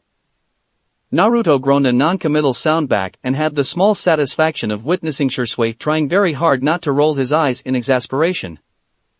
Naruto was actually losing his mind over the perspective of going back to the academy the next day, and Shursui was the only one around to receive the expression of his worries. Do you want me to come with you? I don't need a fucking babysitter. Another aborted eye roll, another short exhale of air through his nose, and brief moment of clenching teeth. This was fun. You're so badly behaved. Yeah, sorry. No one raised me. Shursui really didn't deserve that, but then again, those who deserved the burn of one's anger were rarely there to take it. That's why they deserved it in the first place. The orphan boy excuse can only take you so far, you know. Naruto snorted, surprised, and choked on a mouthful of ramen. That's pretty mean, he said around a cough. I know, I'm terrible. Despite his obvious frustration, Shursui was keeping his cool, no close to anger in any way. He treated Naruto as the annoying brat he was, nothing more.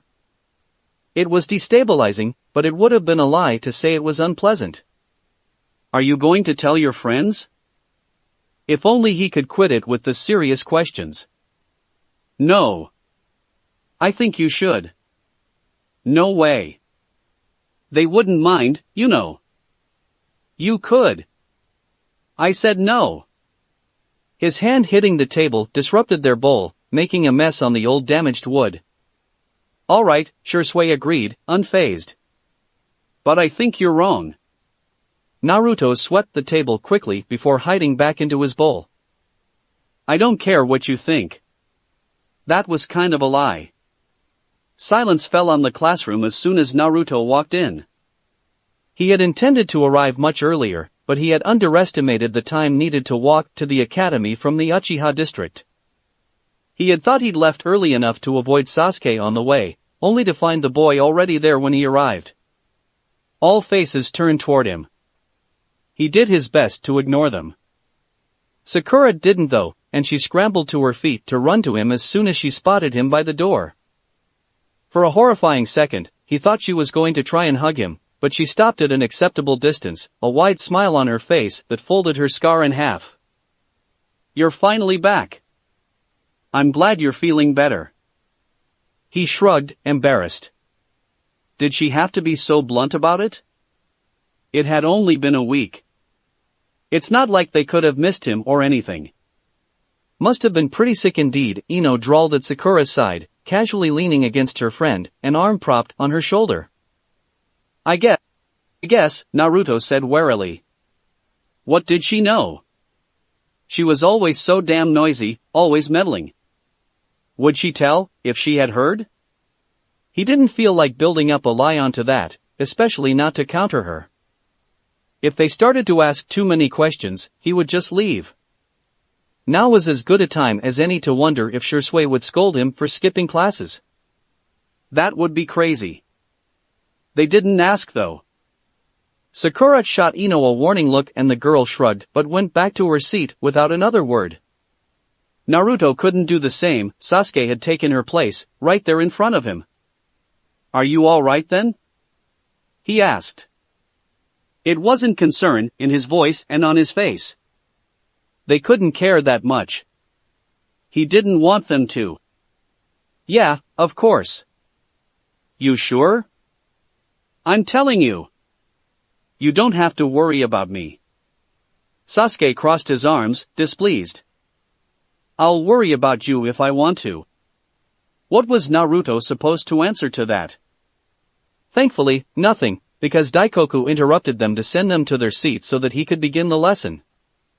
It was fine. Naruto could do it, easy. Nothing had to change. Nobody knew anything. He had almost managed to convince himself of that, until class ended and the teacher told them to stay put. Just a minute, everyone. I have information to pass down to you, concerning Mizuki. Naruto's blood turned to ice in his veins. It has been unearthed that Mizuki was very likely working against the best interest of the village. You are the ones who have had the most contact with him. If there is anything that comes to mind regarding this matter, something that happened that you found odd or suspicious about him, you should take it up to one of the teachers. We are trying to evaluate the scope of his actions, and your help is needed. Daikoku didn't look at Naruto once. It still felt like there was a spotlight cast on him. The room erupted into indiscreet whispers as soon he was done, speculating about what Mizuki could have done, what they could say. I guess he has been sabotaging us from the start then, Shikamaru said casually to Choji in Naruto's back. Yeah, that makes sense, Choji answered, otherwise unconcerned. Mizuki's particular brand of terrible teaching had been a given for so long, no one seemed moved by the confirmation that he was most likely doing it on purpose. No one would miss him either. Did that make a difference to what he had done? Sasuke cornered him at the end of the day, just as he was going to elope. You don't want to train? Sorry, I have a lesson planned with Sai. He was pretty sure Sasuke didn't believe him and tried not to feel too guilty about his hurt expression. Naruto just didn't feel ready to face him. He didn't know what to say. It was so strange, because nothing had happened for him. Apart from Naruto vanishing for a week, things were the same in Sasuke's world that they had been a week ago, while Naruto's had been torn apart, left in shambles. It felt alien to be there now, to act as if nothing was amiss. It was good though. Back to normal. If you want to talk about it, Sasuke said, eyes boring into Naruto's, refusing to let go, I'm here. To listen. I can help. Naruto considered it. For a wild moment he was on the verge of the precipice, of spilling everything. Of asking Sasuke to reassure him, to tell him everything was okay, things could be salvaged, that they would be alright. But despite all the things Naruto was willing to risk, ready to lose, this one, he just couldn't. So, he lied. I'm fine, he said, taking a step back from that urge, shutting it out. Feeling that he would never have the courage to reach out for it again. Seeing disappointment on Sasuke's face, fleeting but unmistakable, before he agreed, before he stepped back too. The moment was lost. Naruto would never tell. Sasuke watched Naruto's retreating back, screaming and raging in his head, begging him to turn around, to change his mind. Tell me what's wrong. Wrong, he wanted to yell to his face, tell me what happened, tell me how I can help. I'll do anything. Please don't shut me out. Don't go away. He said nothing at all. We didn't have a lesson planned, Sai deadpanned when he opened his door. He still let Naruto in. Sai lived with his brother Shin above the Yamanaka flower shop. A way of asserting they were under the clan's protection and tutelage, even if they didn't live in the main compound with the rest of them, by their request. Naruto could understand, who would want to go live into a foreign clan out of the blue? He kind of had, but what he wanted was irrelevant. The flat was small, but nice enough, full of sunlight throughout the day and nicely set up. The walls were covered in Sai's painting. Shin insisted to hang most of them. In a corner, there was a small calligraphy, 3 kanjis clumsily arranged together. Naruto, one of his own works. It was strange, because Shin didn't seem to like him very much, even if he never said anything. He had still hung that one up next to Sai's name, and his own, done in much nicer brushwork by their residential artist. Other people's feelings and thoughts remained a mystery to Naruto. As much, he supposed, as they did to Sai. You didn't have a lesson planned, Shin remarked upon seeing him, a hint of reproach in his voice. Sai dismissed it though, and Shin followed suit with a sigh. He tended to let Sai be. Well, I have some errands to run so, yeah, I'll leave you to it. He was either considerate enough to leave them the apartment for their little sessions of knowledge exchange, or he wasn't comfortable sharing Naruto's space. It didn't matter either way. The result was the same, he was out of their hair, and Naruto could breathe easier. "What did you plan on making?" Sai asked, walking to the little kitchen in a corner of the main room. Naruto set the grocery bag he had in hand on the table. "I was thinking something sweet. Matcha rolls. I'm not much for sweets." "Me neither. But most people are." "I see. Food is usually an appreciated gift." Naruto nodded without commenting. He hadn't really thought this through, he just needed an excuse to come, and an impromptu cooking lesson was one as good as any. They fell into it easily. Sai did as asked, always with manic precision and an abundance of questions as to how, exactly, he was supposed to perform the simplest task. "How precise does the measurement have to be? What do you mean liquid but not too liquid? Is it bad if I put 3 pinches instead of 2? Naruto had yet to drill into him that this wasn't poison making and that it didn't matter all that much. He kept his calm and answered as best as he could, and when he snapped, Sai just looked at him blankly, waiting for him to calm down. Which he did quickly enough, anger died out fast when there was nothing to fuel it. "Seriously?" I said gradually, not 1 grain at the time. "How many then?" "How, you're having me on, right?" "I know you know we don't count the freaking grain of sugar." This was Sai's way of trying to be funny. Most of the time it flew over people's head because they couldn't tell the difference between his genuine confusion and him deliberately playing the ignorant fool. Naruto liked to imagine it was also a way of getting back at people who had often complained about how he didn't know anything about nothing, how he couldn't perform the most basic tasks. He had seen a teacher try to explain to Sai 5 times in a row how to fasten his weapon pouch properly, which Sai knew how to do perfectly well. Naruto kind of envied him his impassivity, to be able to pull such pranks. To be able to hide his emotions so well, because he wasn't stupid enough to believe Sai just didn't have any. That wasn't possible anyway. He knew, he had tried. He lost track of time, engrossed in an activity that had always brought him solace, if only for a little while. It never lasted long enough though. Soon enough the cake was baking in the oven, the cream was done, and he had nothing to occupy his hands and mind anymore. "Was there something you wanted to ask me?" Sai asked with his usual way of putting zero intonation in his questions. It made him sound like he already knew the answers, which in turn made people more inclined to spill. Whether he did it on purpose or not, it was pretty effective. "Yeah. Do you want to ask now?" "I'm not sure." That was the extent to which Sai would go to obtain an answer. If Naruto stayed silent, he wouldn't ask further. Both because he didn't feel like insisting, and because he didn't care, probably. Naruto took a steadying breath. "You've killed people before," he said. "Haven't you?" If Sai was surprised by this line of questioning, he didn't let it show, like he didn't let anything show as a rule. Some kids had laughed at him for not having any functioning muscle in his face, as they had said. He had stared at them until they had been too uncomfortable and ran away. Naruto wasn't supposed to know about his brother and him and where they had come from, but Naruto had had a mind once to dispute Ino's title of best informant of their year, and he had an easier time sneaking into the Hokage Tower. "Yes." "How many?" "I don't know." "Several." Sai seemed unfazed. Figuring he would stop answering if he wanted to put an end to the conversation, Naruto went on. "How did that make you feel?"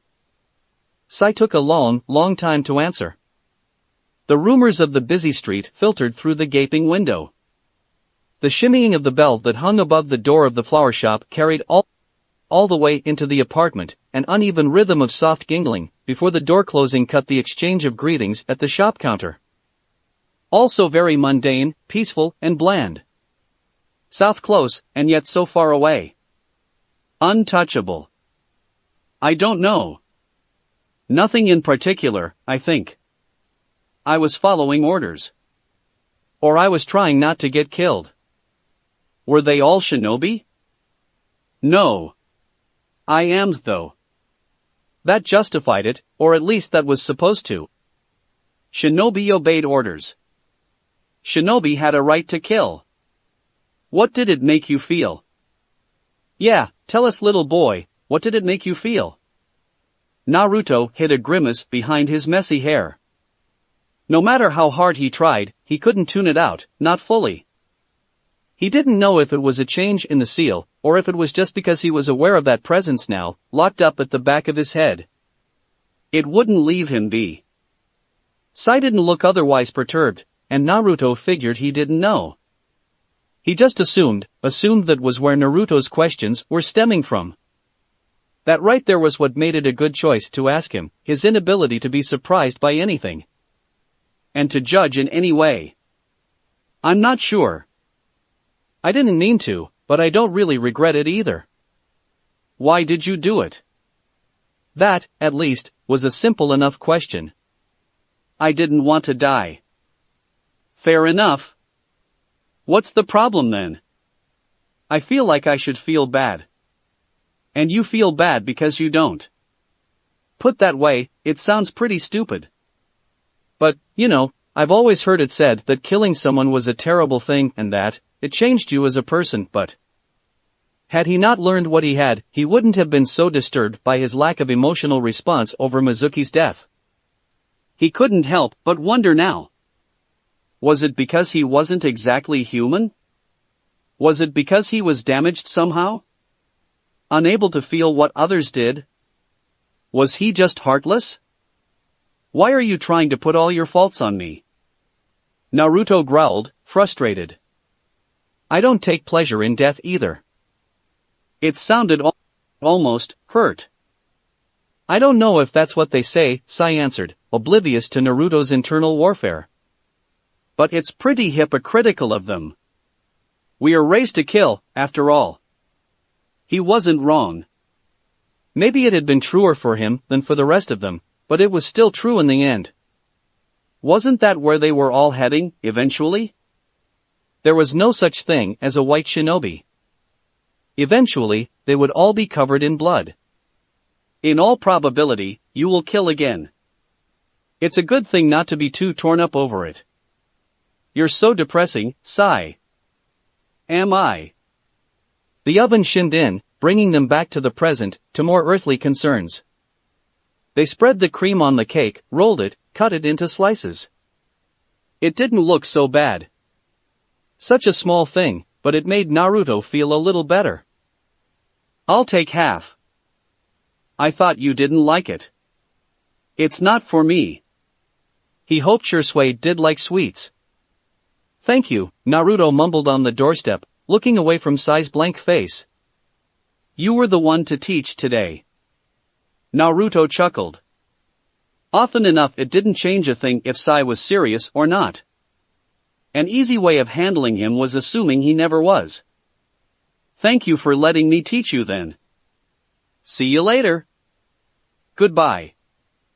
Naruto ran down the narrow staircase, feeling restless after their loaded conversation. He was ready to start running his way back to Shursui's place when Sai's voice stopped him from the window. Naruto. What? It's a good thing. That's you're alive. It was such an odd thing to say. Especially with such disinterest. Naruto wasn't sure it was true, but... You too, he answered, though it didn't make much sense. Sai nodded solemnly, and maybe it did, a little. Even if it was hard to believe. Chapter 13. Wonder who's gonna be on Team 7. I'm really sorry, Sasuke. It's okay. It's fine. Don't worry about it, Izumi. Izumi smiled, impossibly fond, and ruffled the boy's hair gently. He grumbled a bit but didn't protest. Despite his reassurance, she knew he was disappointed. But Sasuke had grown quite a bit in the past few years, and he wouldn't protest or complain. She wasn't sure it was such a good thing that he had grown so serious, so understanding of their circumstances as shinobi that forced them away from their family and friends, from their home and village. It was a lesson they all had to learn though, sooner or later. Besides, she had a feeling it was more than that. Sasuke had eyes on bigger goals, he didn't stop at such small inconveniences now. "How long will you be gone?" he asked after a few steps.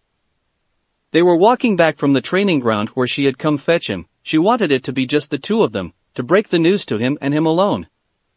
His pouting expression brought another smile to her face. He was still a child, at least a little. It made her feel warm and loved, that he cared about her like that he would miss her when she was gone. She would miss him too. "I don't know. At least a few months. I don't have much information. It's a very important mission, and it's confidential." "Really? Should you be telling me then?" She had honestly no idea. It was so secret that even she didn't know what they would be doing exactly. Anko had been given this special assignment to be carried out quietly, and she had requested Izumi as her assistant. They were going to travel a lot, only the two of them. From what Izumi understood, they were looking for someone, but she didn't know who. She couldn't tell him any of that, but she could still say something to cheer him up a bit. "Only because it's you, but don't go repeat it, okay?" It startled a small smile out of him, before he nodded seriously, never one to take anything lightly. "And you're leaving soon?" "At the end of the week. That's why I won't be able to be there." "Your graduation exam is just next month, right?" He wasn't as excited as he once would have been about graduating from the academy and into the shinobi forces.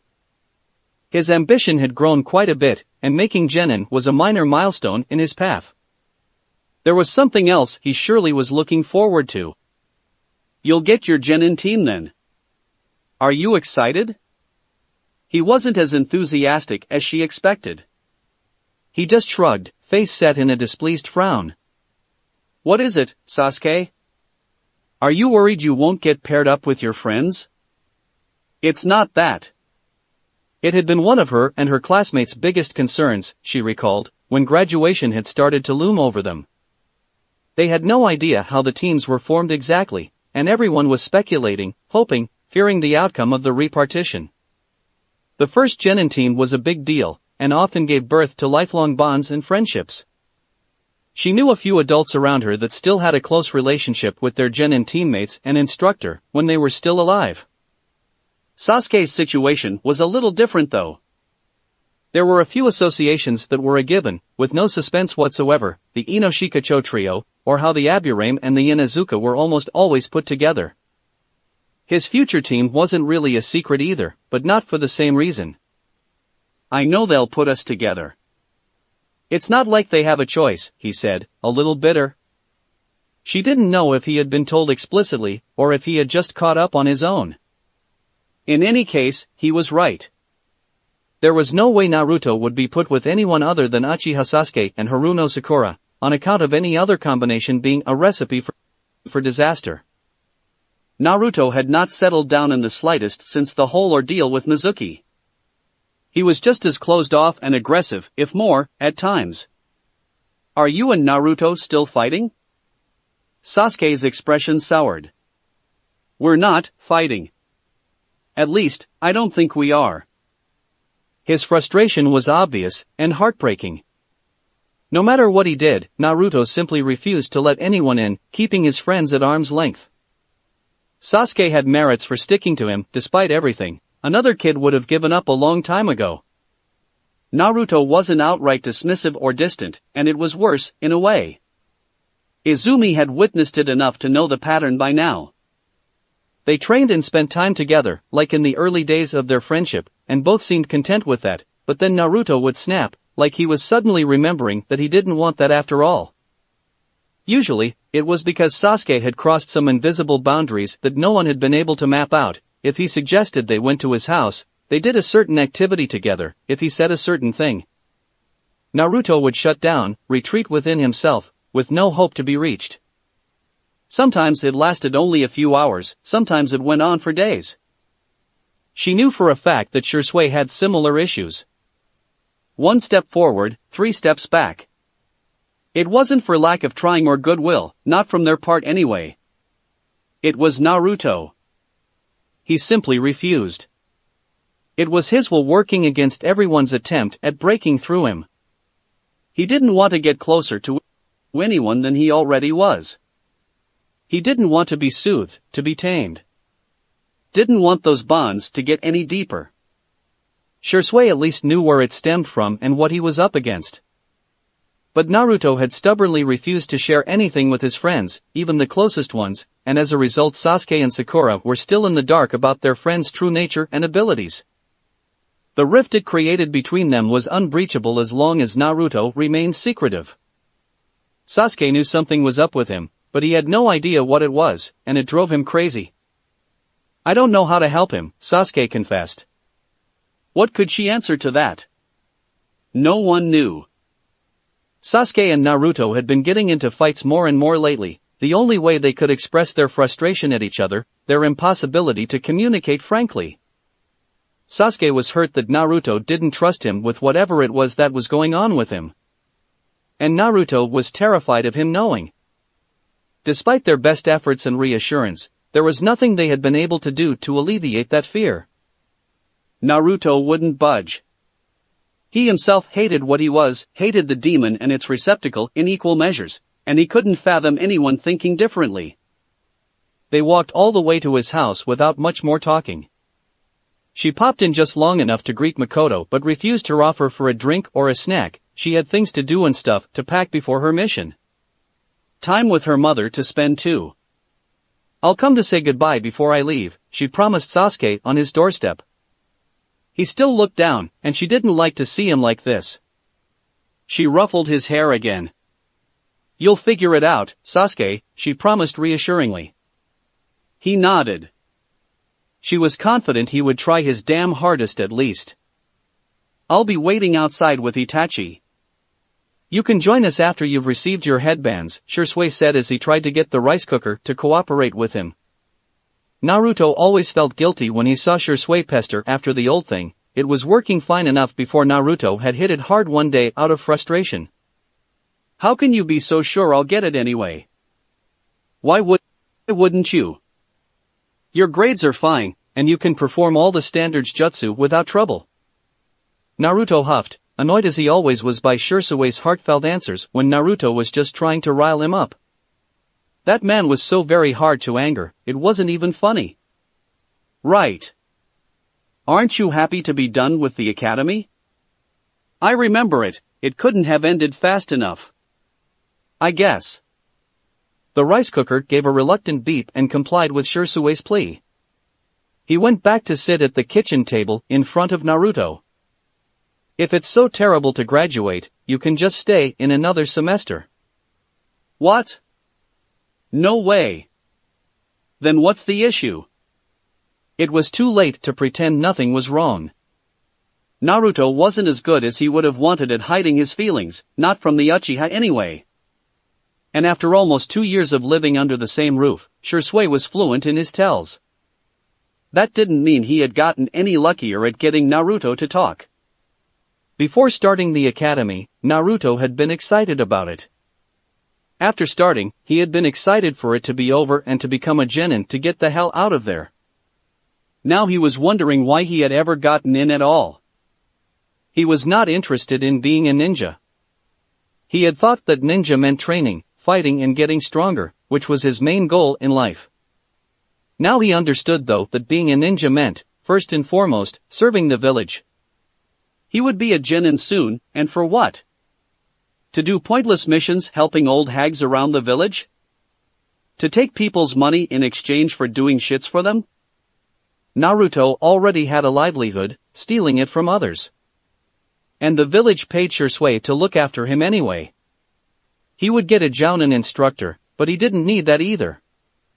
Training with Sasuke and Sakura was more than enough, since Sasuke did have proper teachers already and shared what he knew with his friends. Naruto had all but given up on ninjutsu more advanced than the academy basics to focus on fuinjutsu, and no one in the village could help with that, because no one was any good at it, and because no one knew and it would stay that way. Who would be their instructor anyway? Naruto knew most of the Jounin sensei and they all more or less sucked. Why was he even becoming a ninja? The others didn't question that in any way. The sons and daughters of powerful clans had never even imagined doing anything else, and the civilian kids who were still there by the time graduation rolled around didn't wonder either. They couldn't envision another life. Civilians and shinobi lived in completely different worlds that rarely met beyond childhood. Not that he could go there either. Civilian life was all but closed off to him. He had no future in this place. Shunsui would try to dispute this if he told him, and Naruto wasn't in the mood for a fight. He didn't answer. What about your team? Surely that's not so bad. The team was the other problem. If he was put with anyone other than Sasuke and Sakura, he would just quit and be done with it. That would be the simplest solution, actually, the easiest. He doubted it would happen though. Because the village wanted him to become a good little shinobi. And Naruto's will didn't matter in any way against the will of the village. The will of fire, they called it. Destructive and all-consuming. Sparing nothing and no one in its path. The village above all else, always the village, the village, the village.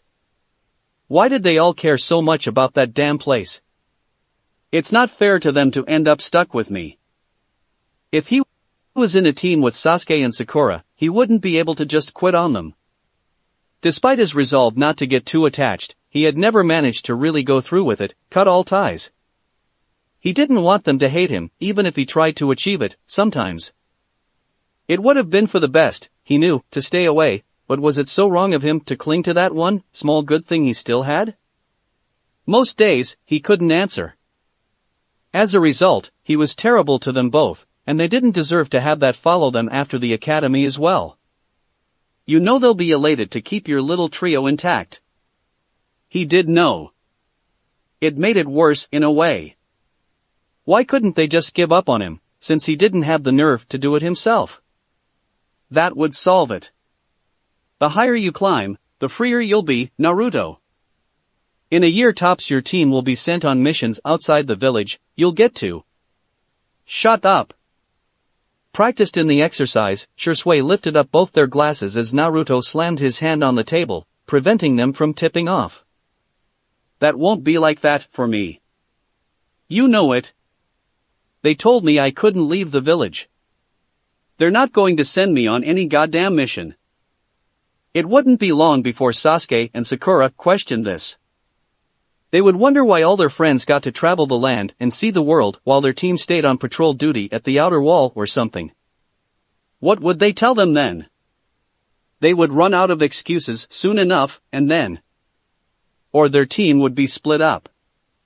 The both of them out there with their instructor, and Naruto staying behind, chained to the village. What was the point of a team then? It doesn't have to be like that, Naruto, Shunsui said calmly. He always had an answer to everything, always opposed rationality and compromise to Naruto's abrasive thoughts. Things can change. You've done well these past few months, and you'll keep getting stronger. We'll plead your case again. It doesn't have to be like that. It doesn't have to go the worst possible way every time. Naruto couldn't deal with Shunsui's faith in him. He didn't know where it came from and why it was. It made no sense whatsoever. And still, Naruto wanted so badly to believe him. Even when he encouraged him to just talk to Sasuke and Sakura about the demon, assuring him that all would be fine, Naruto wanted to believe it, to trust that he was right. But the risk was too high. If he was wrong, Naruto had nothing else in this world. Absolutely nothing. If he didn't have them, it was too high a risk. Maybe, he conceded grudgingly. Shunsui didn't insist. He was used to Naruto never agreeing with him. There was one thing though, one thing that could make it all a little easier. Say, Shunsui. Is it? Can it be you, with us? What? Can't you be our instructor? It wasn't official, but Naruto had heard Shursui talk about it with Sasuke's mother during one of her visits. Shursui wanted to be a teacher, he would be a good one, Naruto believed. He was never telling him that though. You're not supposed to know about that, Shursui sighed without any heat. He sounded fond, more often than not, when he talked to Naruto. Even when he was annoyed. It was very strange. Sorry, Naruboy, I'm still being formed. I'm actually going to teach at the academy for a while, I won't get my first team until next year. Oh. Naruto tried hard to hide his disappointment. He didn't think he succeeded very well. I'm sure you'll get someone great though. Shursui said to cheer him up, a bit sheepish. Naruto shrugged.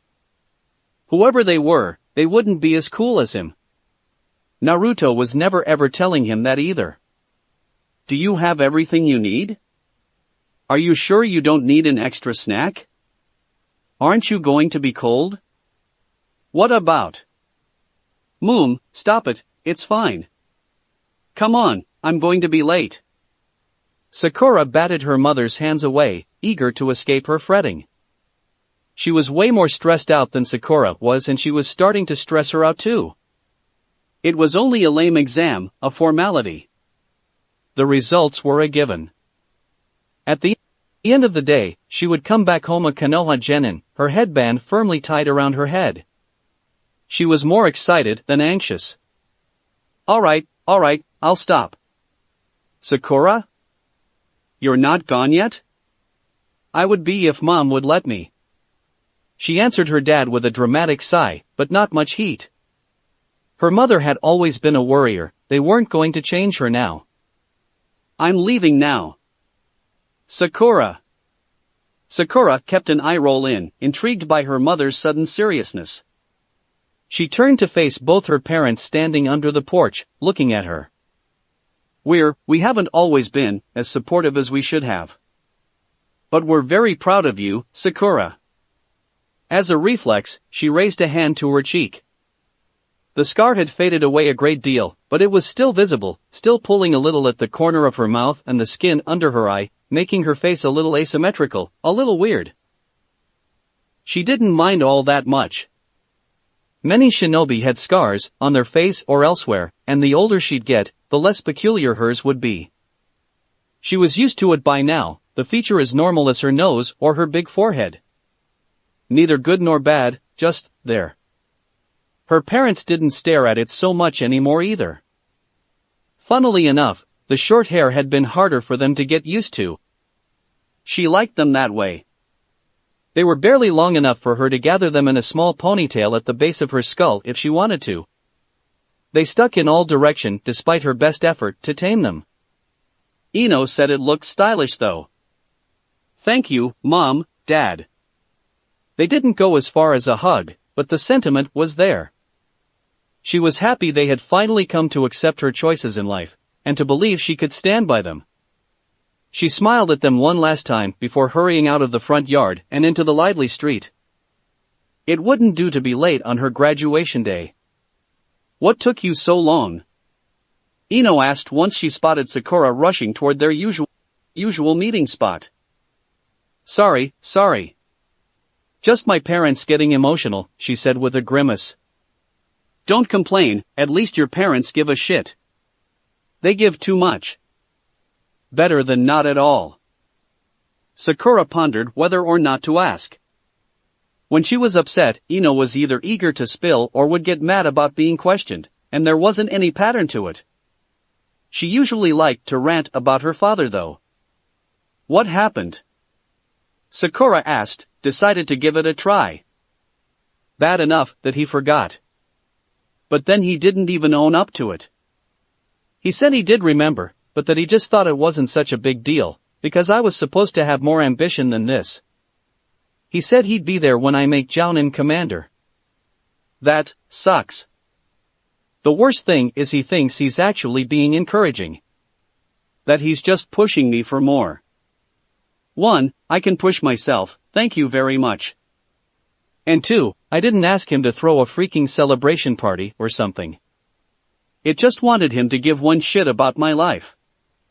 My mom is lost fucknose where in water country on a top secret assignment and she still managed to have a message sent to me. It was 2 days early, but what the hell, that's fucking sweet. Fuck. Ino had discovered the fine art of swearing about a year ago and she was practicing at every opportunity, most noticeably, to piss off her father, who swore just as much and had probably taught her all she knew, and didn't like it in the least. There was a lot of yelling going on between them as a general rule. Nowadays, a week couldn't go by without Ino crawling through Sakura's bedroom window right after dinner time, worked up and shaking with pent-up anger, ready to punch her way through a wall.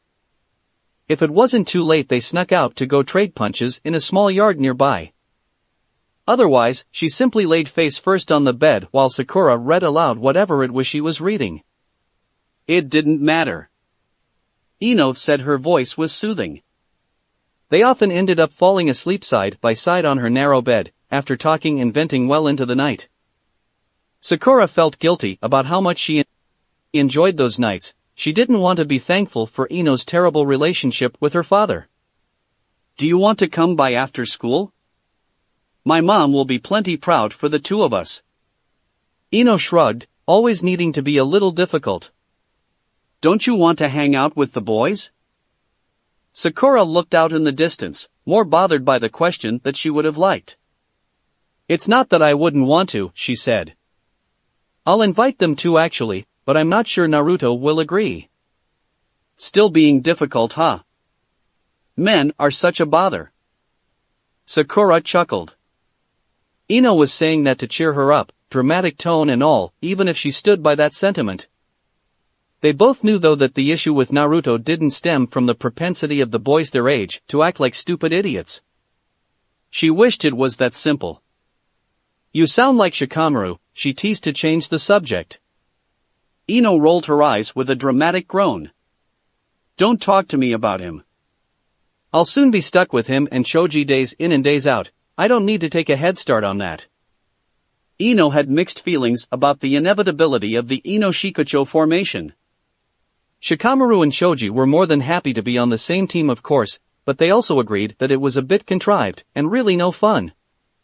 Sakura was similarly a little disappointed they didn't get to experience the excitement and anticipation of what their genin team would be, like the rest of their class.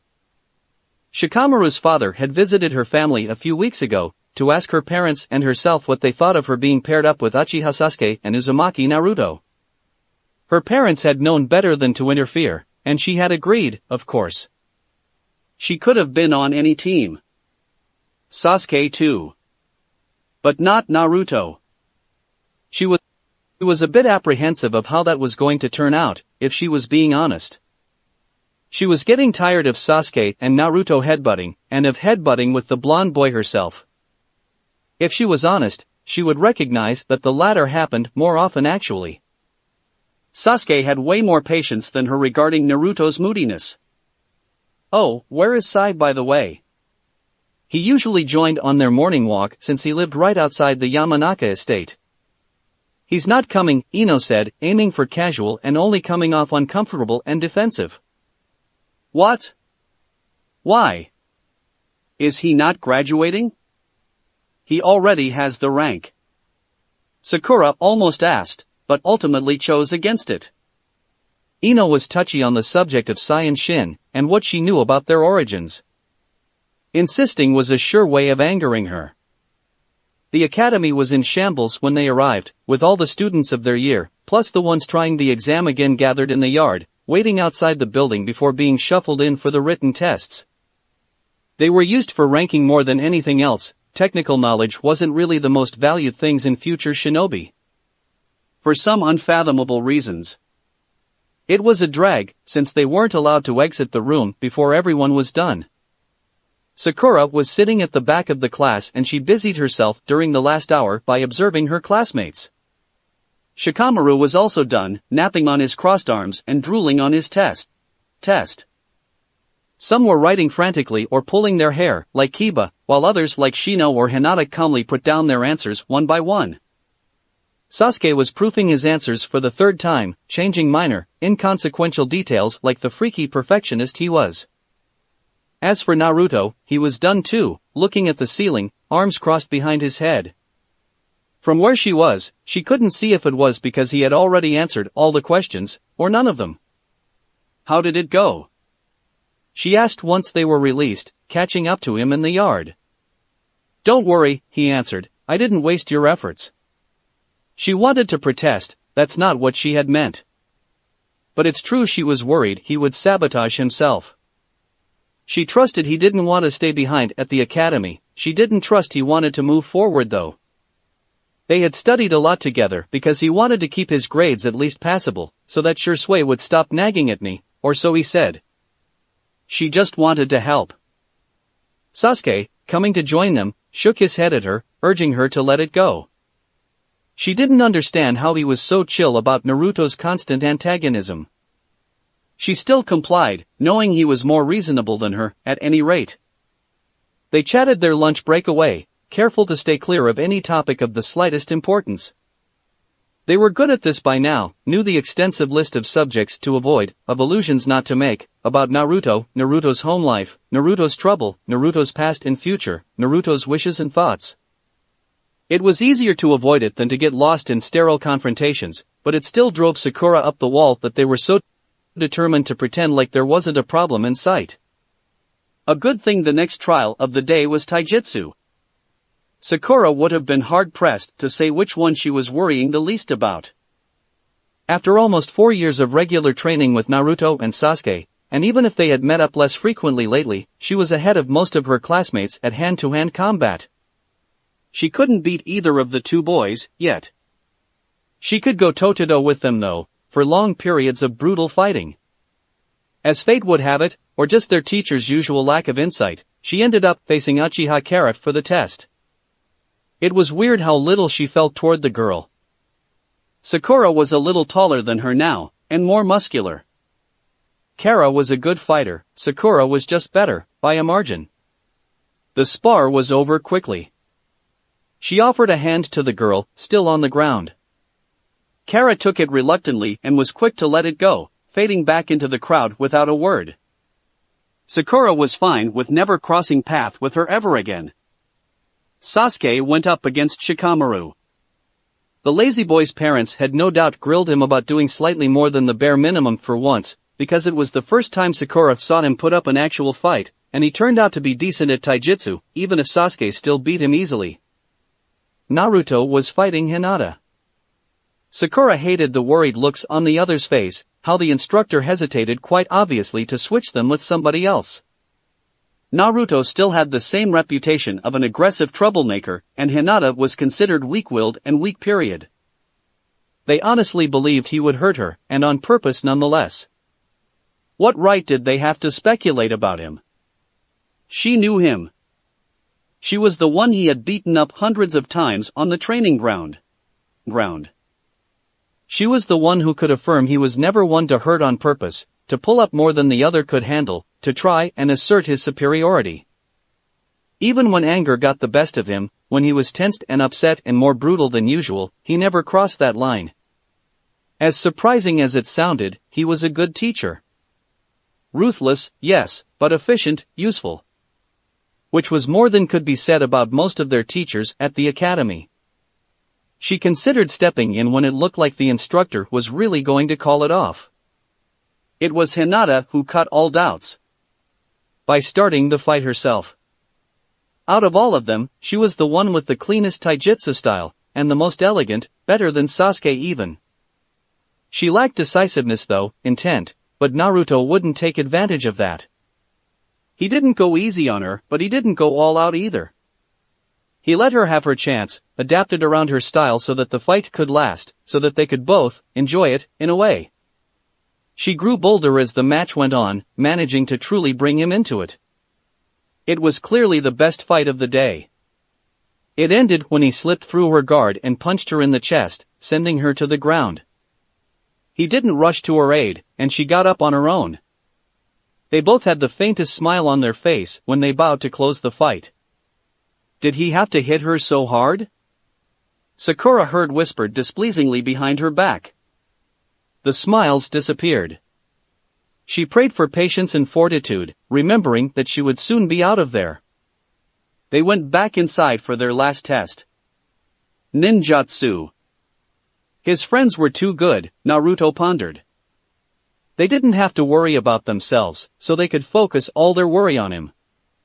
It was so stupid of him to be mad that they were scared he would botch his tests on purpose, since he had considered very seriously doing exactly that. He didn't want them to think that, even if it was true. True. What even? At least, it was almost over. Taijutsu was out of the way and had even turned out to be a little fun. Who would have thought Hyuga Hinata had it in her? Ninjutsu wouldn't take long. Pop 2 clones out, and bam, done, they got their headband and could go home newly dubbed into the shinobi order. Great. He had actually had a little bout of panic a few weeks earlier when he had realized that it had been months since he had attempted ninjutsu in any way. He had all but given up on it, especially since he had salvaged Sai's attempt to cook a proper dinner for his brother's birthday, and that Sai had repaid him by digging up Fuinjutsu scrolls from who knew where. Naruto still wasn't through with the small collection. The process was painfully slow and complex, but rewarding. His repertoire was slowly growing. Needless to say, he didn't have time for stupid ninjutsu. Uzumaki Naruto. He was the last one. He came to stand in front of the class, brought his hands together. 2 copies of himself popped out of thin air, looking as bored and fed up as him. He dismissed them quickly enough, ready to cash in and go home. Wait. What? Do it again. He glared a nasty glare at the man sitting next to Daikoku. He recognized him, creepy sunglasses. Naruto had never gotten around to learn his name. Not that he cared. Why? Do it again. Sighing, but eager to be done, Naruto complied, bringing forth 2 more clones that bowed an exaggerated salute at the man before disappearing again. Are we good now? One more time please. Naruto flexed his hands, shook his arms, trying to get rid of the building tension. Breathe in, breathe out. He had promised Shursui he would do better in the anger department. That he would try at least, even if everyone was doing their damn hardest to be as aggravating as could be. He only managed the 1 clone, because he was focused on relaxing and the fox was laughing, and because he was trying and failing not to be transported back to the night of Mizuki's death. That man was there. Naruto had stolen back the unlocking seals from under his nose, and was he still there when he had been brought back unconscious, and... Can you do only 1? Naruto was going to murder him. Is there a problem, sensei? Ino's honeyed voice thankfully snapped him out of his own head. She was smiling, the way she did when she was obviously lying but knowing the other couldn't prove it, or when she wanted to convey a threat. Sakura was glaring at the instructor by her side, arms crossed, looking pissed. Are we all gonna have to take the test again? Because I have places to be right after that. No, that won't be. Oh, so everything is fine, right? Well. Did he pass the test, or not? It was Sasuke this time, as calm and pleasant as if he was inquiring about their homework for the next day. The man couldn't just say no. He handed the last headband on the table to Naruto without a word. His eyes were hidden, but that did little to hide his feelings on the matter. Naruto took it with the largest smile he could muster. Thank you very much, sir. The man's anger was motivation enough not to throw it immediately into the trash. Well, congratulations everyone! Daikoku exclaimed with too much enthusiasm. You all passed. We'll meet again tomorrow morning to give you your ranking and team assignment. Dismissed. They wasted no time running out of the door. Shursui was there, as he had said, with Itachi, and, more surprising, both of Sasuke's parents. Sasuke made a show of sulking and cursing, embarrassed, but he still picked up pace to reach them. Naruto followed unhurriedly, not wanting to appear too eager. Sasuke had tied the headband around his forehead, but it irked Naruto to do the same. He didn't want to. He saw Ino wearing hers around her neck and resolved to imitate her. he pulled at the collar of his sweatshirt and pushed back the hood to tie the band as loosely as he could around his neck, not wanting to feel it. The weight on his chest wasn't that unpleasant. He ignored Sasuke's family as best as he could, going straight to Shursui. "Tada," he said, uncomfortable.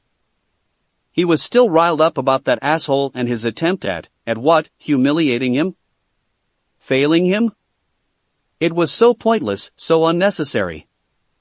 "Congratulations," Shursui said with a smile, ruffling his hair as was his annoying habit. "Did something happen?" he asked after a moment, and really, Shursui had no business being so damn clairvoyant about Naruto's mood. "It was nothing," he said quickly.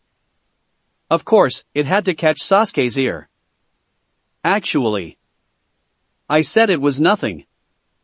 Ebisu-sensei had him retake the test 3 times, even if he did fine from the start, Sasuke spilled, glaring back at Naruto just as fiercely as Naruto was at him.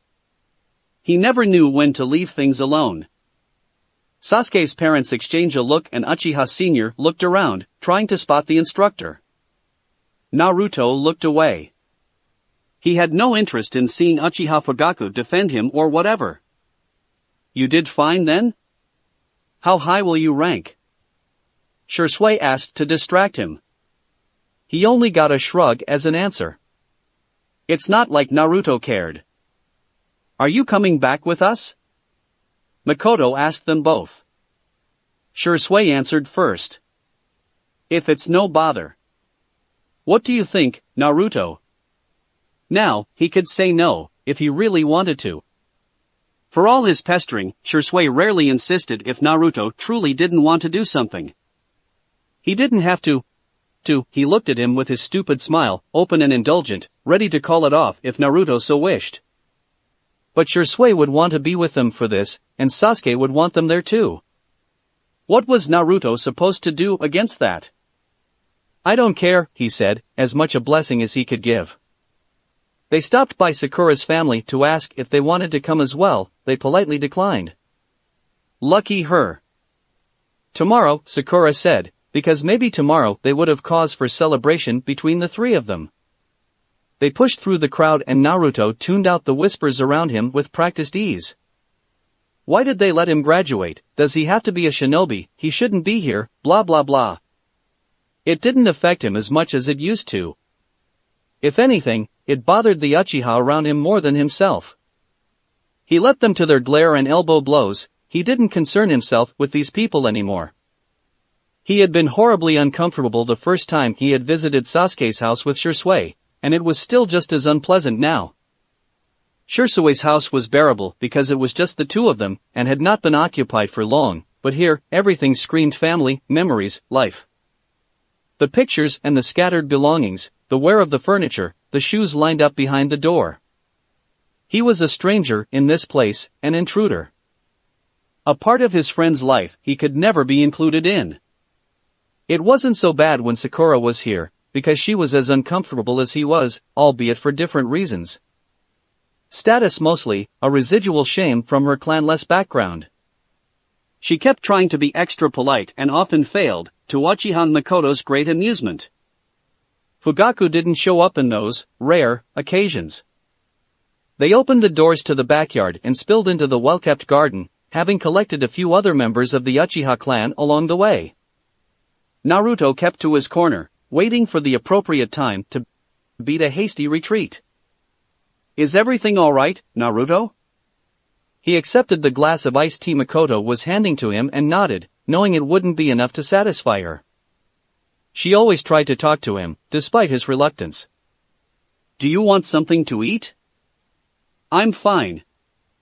He sipped at his drink as they watched in silence the other guests mingle. Sasuke and Itachi were sharing one of their weird, half-silent conversations, where they only formulated one-word sentences and interrogative noises and still managed to get their point across somehow.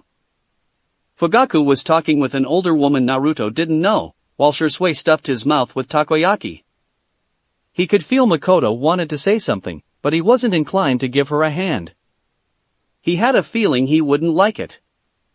"Your parents would be proud, Naruto." Bingo. What does it matter what the dead think? The topic of his parents held no appeal to him whatsoever.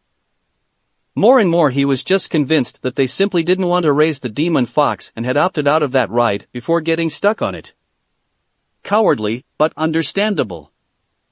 Well, she went on without missing a beat, I'm proud of you then. He gulped the rest of his glass to hide his surprise, thrown off balance by the blunt confession. He didn't understand her interest in him. He was just friend to her son. She didn't have to be so nice. She managed to put him at ease, not as well as Shursui did, but still better than all the other adults in his life. He had a question to ask, and he figured she wasn't the worst person to ask it to. What's the point anyway? To be a shinobi. He didn't get it. Why did they all choose to risk their lives? Why choose such a grim path? Nothing forced them to. Well, a lot of them were bound by family obligations and the like, but still. For the good of the village wasn't good enough for him. No one was that selfless. There had to be something else. Isn't there anything you want to protect? She asked in lieu of an answer. Is that the reason? That's one of them, I believe. She had her family and her clan. Her village too. Naruto looked at Sasuke, politely nodding to the old woman's ramblings, trying not to look too bored. He caught Naruto staring and rolled his eyes, like to say, what can we do? Or maybe help, come rescue me. They don't need my protection, he finally answered. The few things worth protecting in this world, they didn't need him. They would go on the same, if he was no longer there. They would be just fine. You still want to. Since when is anything about what I want? He asked bitterly. He regretted it immediately, he was usually better at keeping these feelings hidden. But as time passed, he felt like his future was narrowing down to a path that was more and more restricted, set in stone. A life that didn't need him to play out. A life he didn't want but could do nothing to change, to escape. It won't always be this way, Naruto. They were always saying that. He had no idea where they found such certitudes. Teen 7. Haruno Sakura, Uchiha Sasuke, Uzumaki Naruto. Naruto had been wrong, it was such a damn relief. They were sitting at the same table and they exchanged winning smiles, pleased as if they hadn't been expecting it. He didn't know what was in store for their future, but he knew their presence would make it a little more bearable. He couldn't picture being in a teen with anyone else. All the other kids were scared of him, or at least uncomfortable in his presence, and it would have been 2 against 1 at all times. 3, if one counted their jounin instructor. Speaking of which, you'll go to classroom 5 to wait for your team supervisor. Now, team 8. 8. Shursui had tried to pacify him, told him it would be fine, that they wouldn't put just anyone in charge of his team. It wasn't as reassuring as he thought it was. He didn't need another personal guardian. Besides, this was Sasuke and Sakura's team too. He wanted someone who wouldn't discriminate between them. Who would treat them all equally. Repartition wrapped up and they went to wait for mysterious jounin. Despite what Shursui had said, Naruto couldn't help but wish for him to walk through the door. It would be ideal, the 3 of them knew him, he liked the 3 of them. He knew almost everything about Naruto, and Sasuke for that matter. Sakura had a weird crush on him since he had started to teach her genjutsu. Really, it would have been great. He tried not to think about all the candidates that wouldn't be that great. The jounin that had arrested him last month with a hand in a woman's purse, for example. All those who had dropped on him by surprise while he was strolling the woods. The ones who left the ramen stand when he arrived. That made for a lot of people. I hope it's a woman, Sakura sighed by his side. She was fiddling with the knot of her headband, trying to tighten it so that it wouldn't slip on her forehead. She wore it on the top of her head, tied at the base of her skull, a few wild strands of hair poking out from under the blue fabric. Maybe it is. There are a few, Sasuke commented from where he was leaning over a desk with a good view on the door, arms crossed, expectant. They had been waiting for a while, they were starting to get impatient. A female instructor wouldn't be that bad indeed. He tried to remember what Makoto's Genin team was up to these days. Were they already deemed good to go for the Chunin exam? Maybe that would be awkward for Sasuke to be under his mother's command, but... This line of thought was interrupted by the door sliding open. He wasn't late. He really wasn't. He had arrived at the academy early, even. But then he had stood outside in the corridor like an idiot for the better part of an hour, trying to calm his nerves. It was ridiculous. He was a grown-ass man who had been in plenty of dangerous, stressful or embarrassing situations, and he should have been able to handle meeting a trio of babies barely out of the academy. It wasn't even the first time he was doing this, but the third. The first two had gone well, this part of it anyway. That he had then sent them all back to the academy was irrelevant. They weren't good enough. Kakashi was aware that no such thing could happen this time. But it wasn't what made him hesitate. He should have listened to Shursui and meet Naruto much sooner. It was crazy, and pretty embarrassing, how many times he reflected that he should have listened to the Uchiha. First, it meant that cheerful jokester Shursui was more insightful than him, and second, it also meant that he never learned his damn lesson. He should have befriended Naruto before. It would have made this first introduction to the team a walk in the park. But Kakashi had been too cowardly to try it, too scared to be rejected like most of the adults in Naruto's life were. It felt like he stood a better chance like this. He was there to teach them after all. Kakashi remembered his excitement at his first team assignment, the deference he felt for his Jounin instructor. Surely it wouldn't go so badly. Besides, Naruto had heard of him at least a little, from Shursui and Itachi, even if they had never met face to face. He wasn't a complete stranger.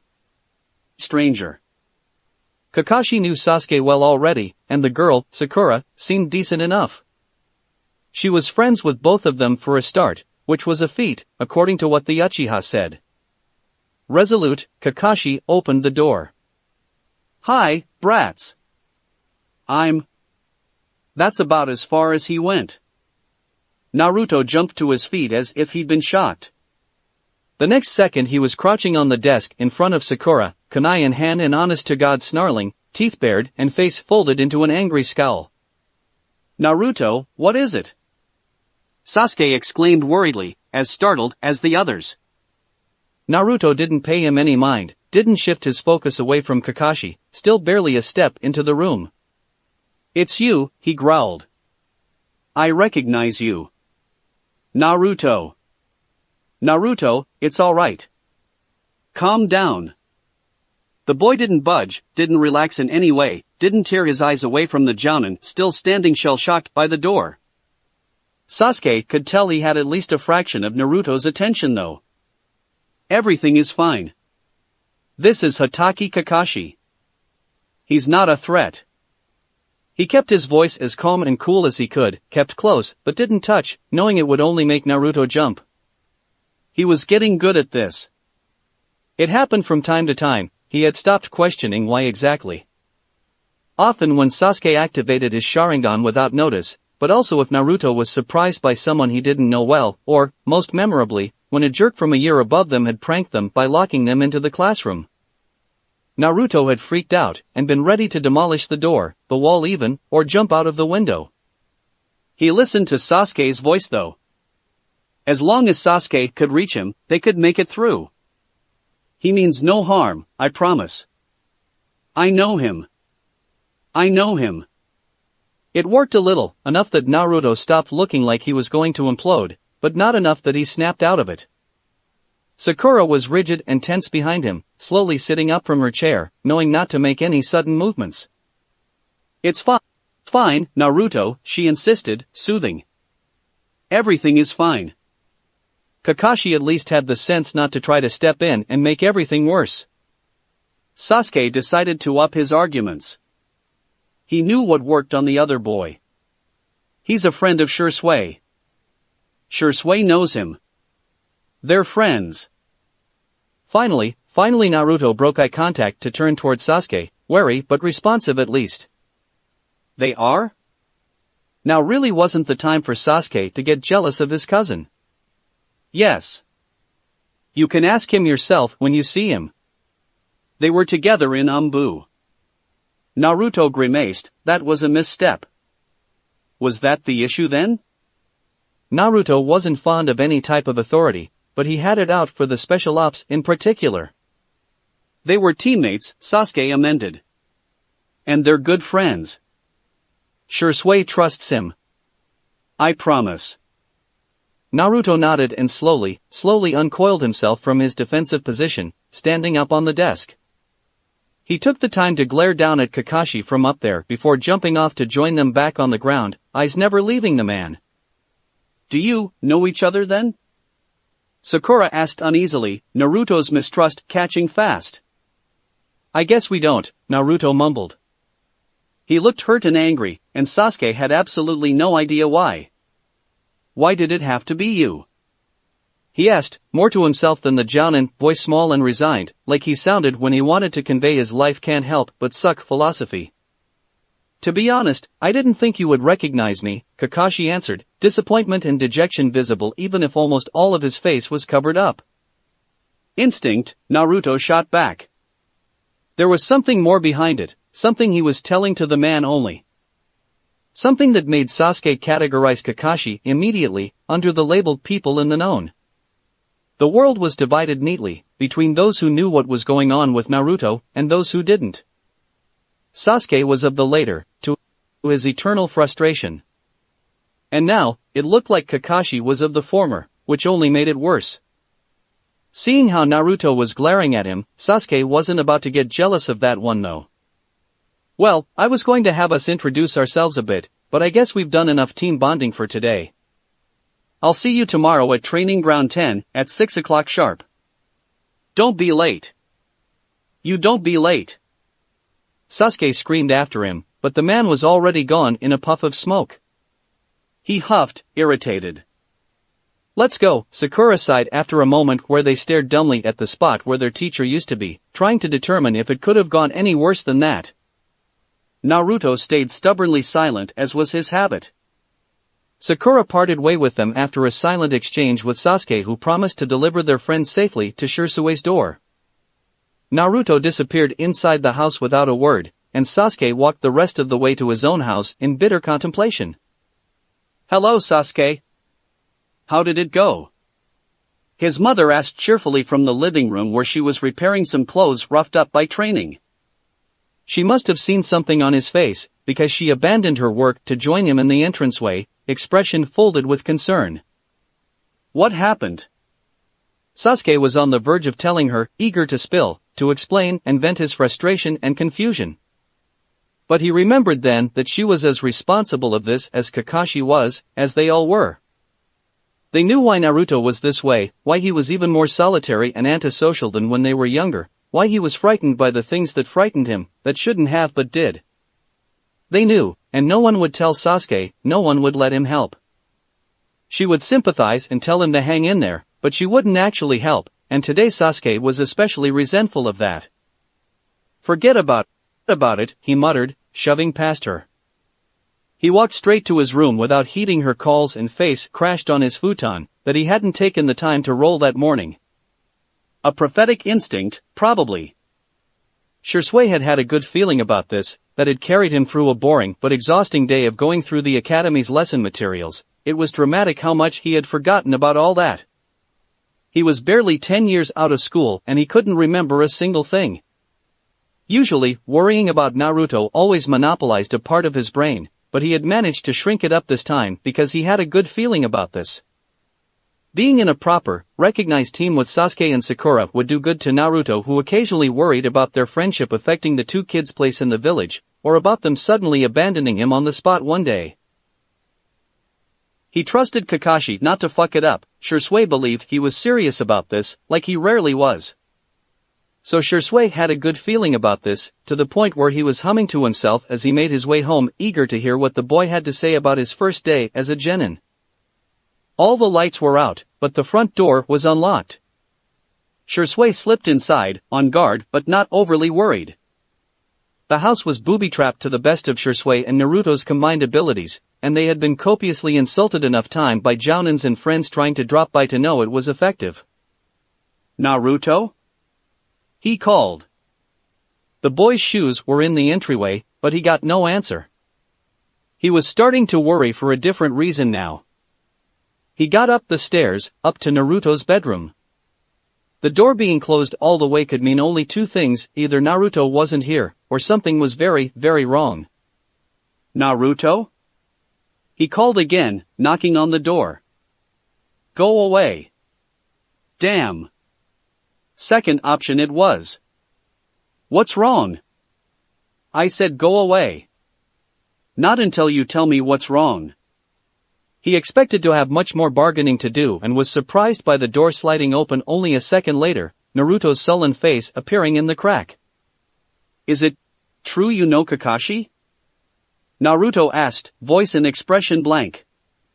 He was avoiding eye contact, eyes fixed on Shisui's shin. "Yes. He's a friend of mine," Shisui answered uneasily, wondering what that was about. He had mentioned the name a couple of times no doubt, but Naruto had never met him, despite Shisui's insistence. "Did you know he was going to be our team instructor?" "Yes, he told me." "I thought it wasn't a bad idea?" "He's a good guy." "Did you know he was the one to drag me back from the wood back then?" Shisui's mind blanked out for a second before tumbling into blind panic. Damn shit, they had fucked up so bad. I did, yes, he said through gritted teeth, refusing to lie to the boy even if it would have been for the best. Naruto was a living lie detector anyway, and he took very badly to people trying to deceive him. The flash of hurt on his face was unmistakable, before he recovered his careful expression of disinterest that certainly did not fool Shisui. "Did you think I wouldn't remember? That I wouldn't know? Or did you just think it didn't matter?" It hadn't even crossed their mind that Naruto would know. He had come face to face with Kakashi for 1 minute tops, at night in the woods while he was on the verge of a breakdown, and Kakashi had his mask. More than making him unrecognizable, it also dissociated him from his identity. They didn't think of themselves as the person they were, when they were under their Umbu mask. The codenames were more than just military strategy, they were the second skin they put on, and Umbu members weren't ever called out on their actions when they were out of the mask, to the point where they gave their report and were tried for their misdeeds in the mask too. What they did in Umbu didn't exist out there in the open. An unspoken rule they all upheld. One that Naruto had no reason to know or care about. Naruto wasn't a censor, he wasn't in his right mind at the time, and it could have been anyone retrieving him from his escape attempt. Shisui wasn't aware of the full extent of Kakashi's and the village's motivation for putting him in charge of that particular team, only that Kakashi wanted to do this, which was extraordinary enough for Shisui to put his trust in it. His involvement in that night's event had seemed irrelevant to all of them. Shisui had never felt so damn stupid in his whole life. "Naruto." The door slammed shut in his face. Fucking shit. That's it for this reading. Hit like and subscribe for a free ticket pass going to the different worlds of anime fanfiction. Looking forward to having you on board again.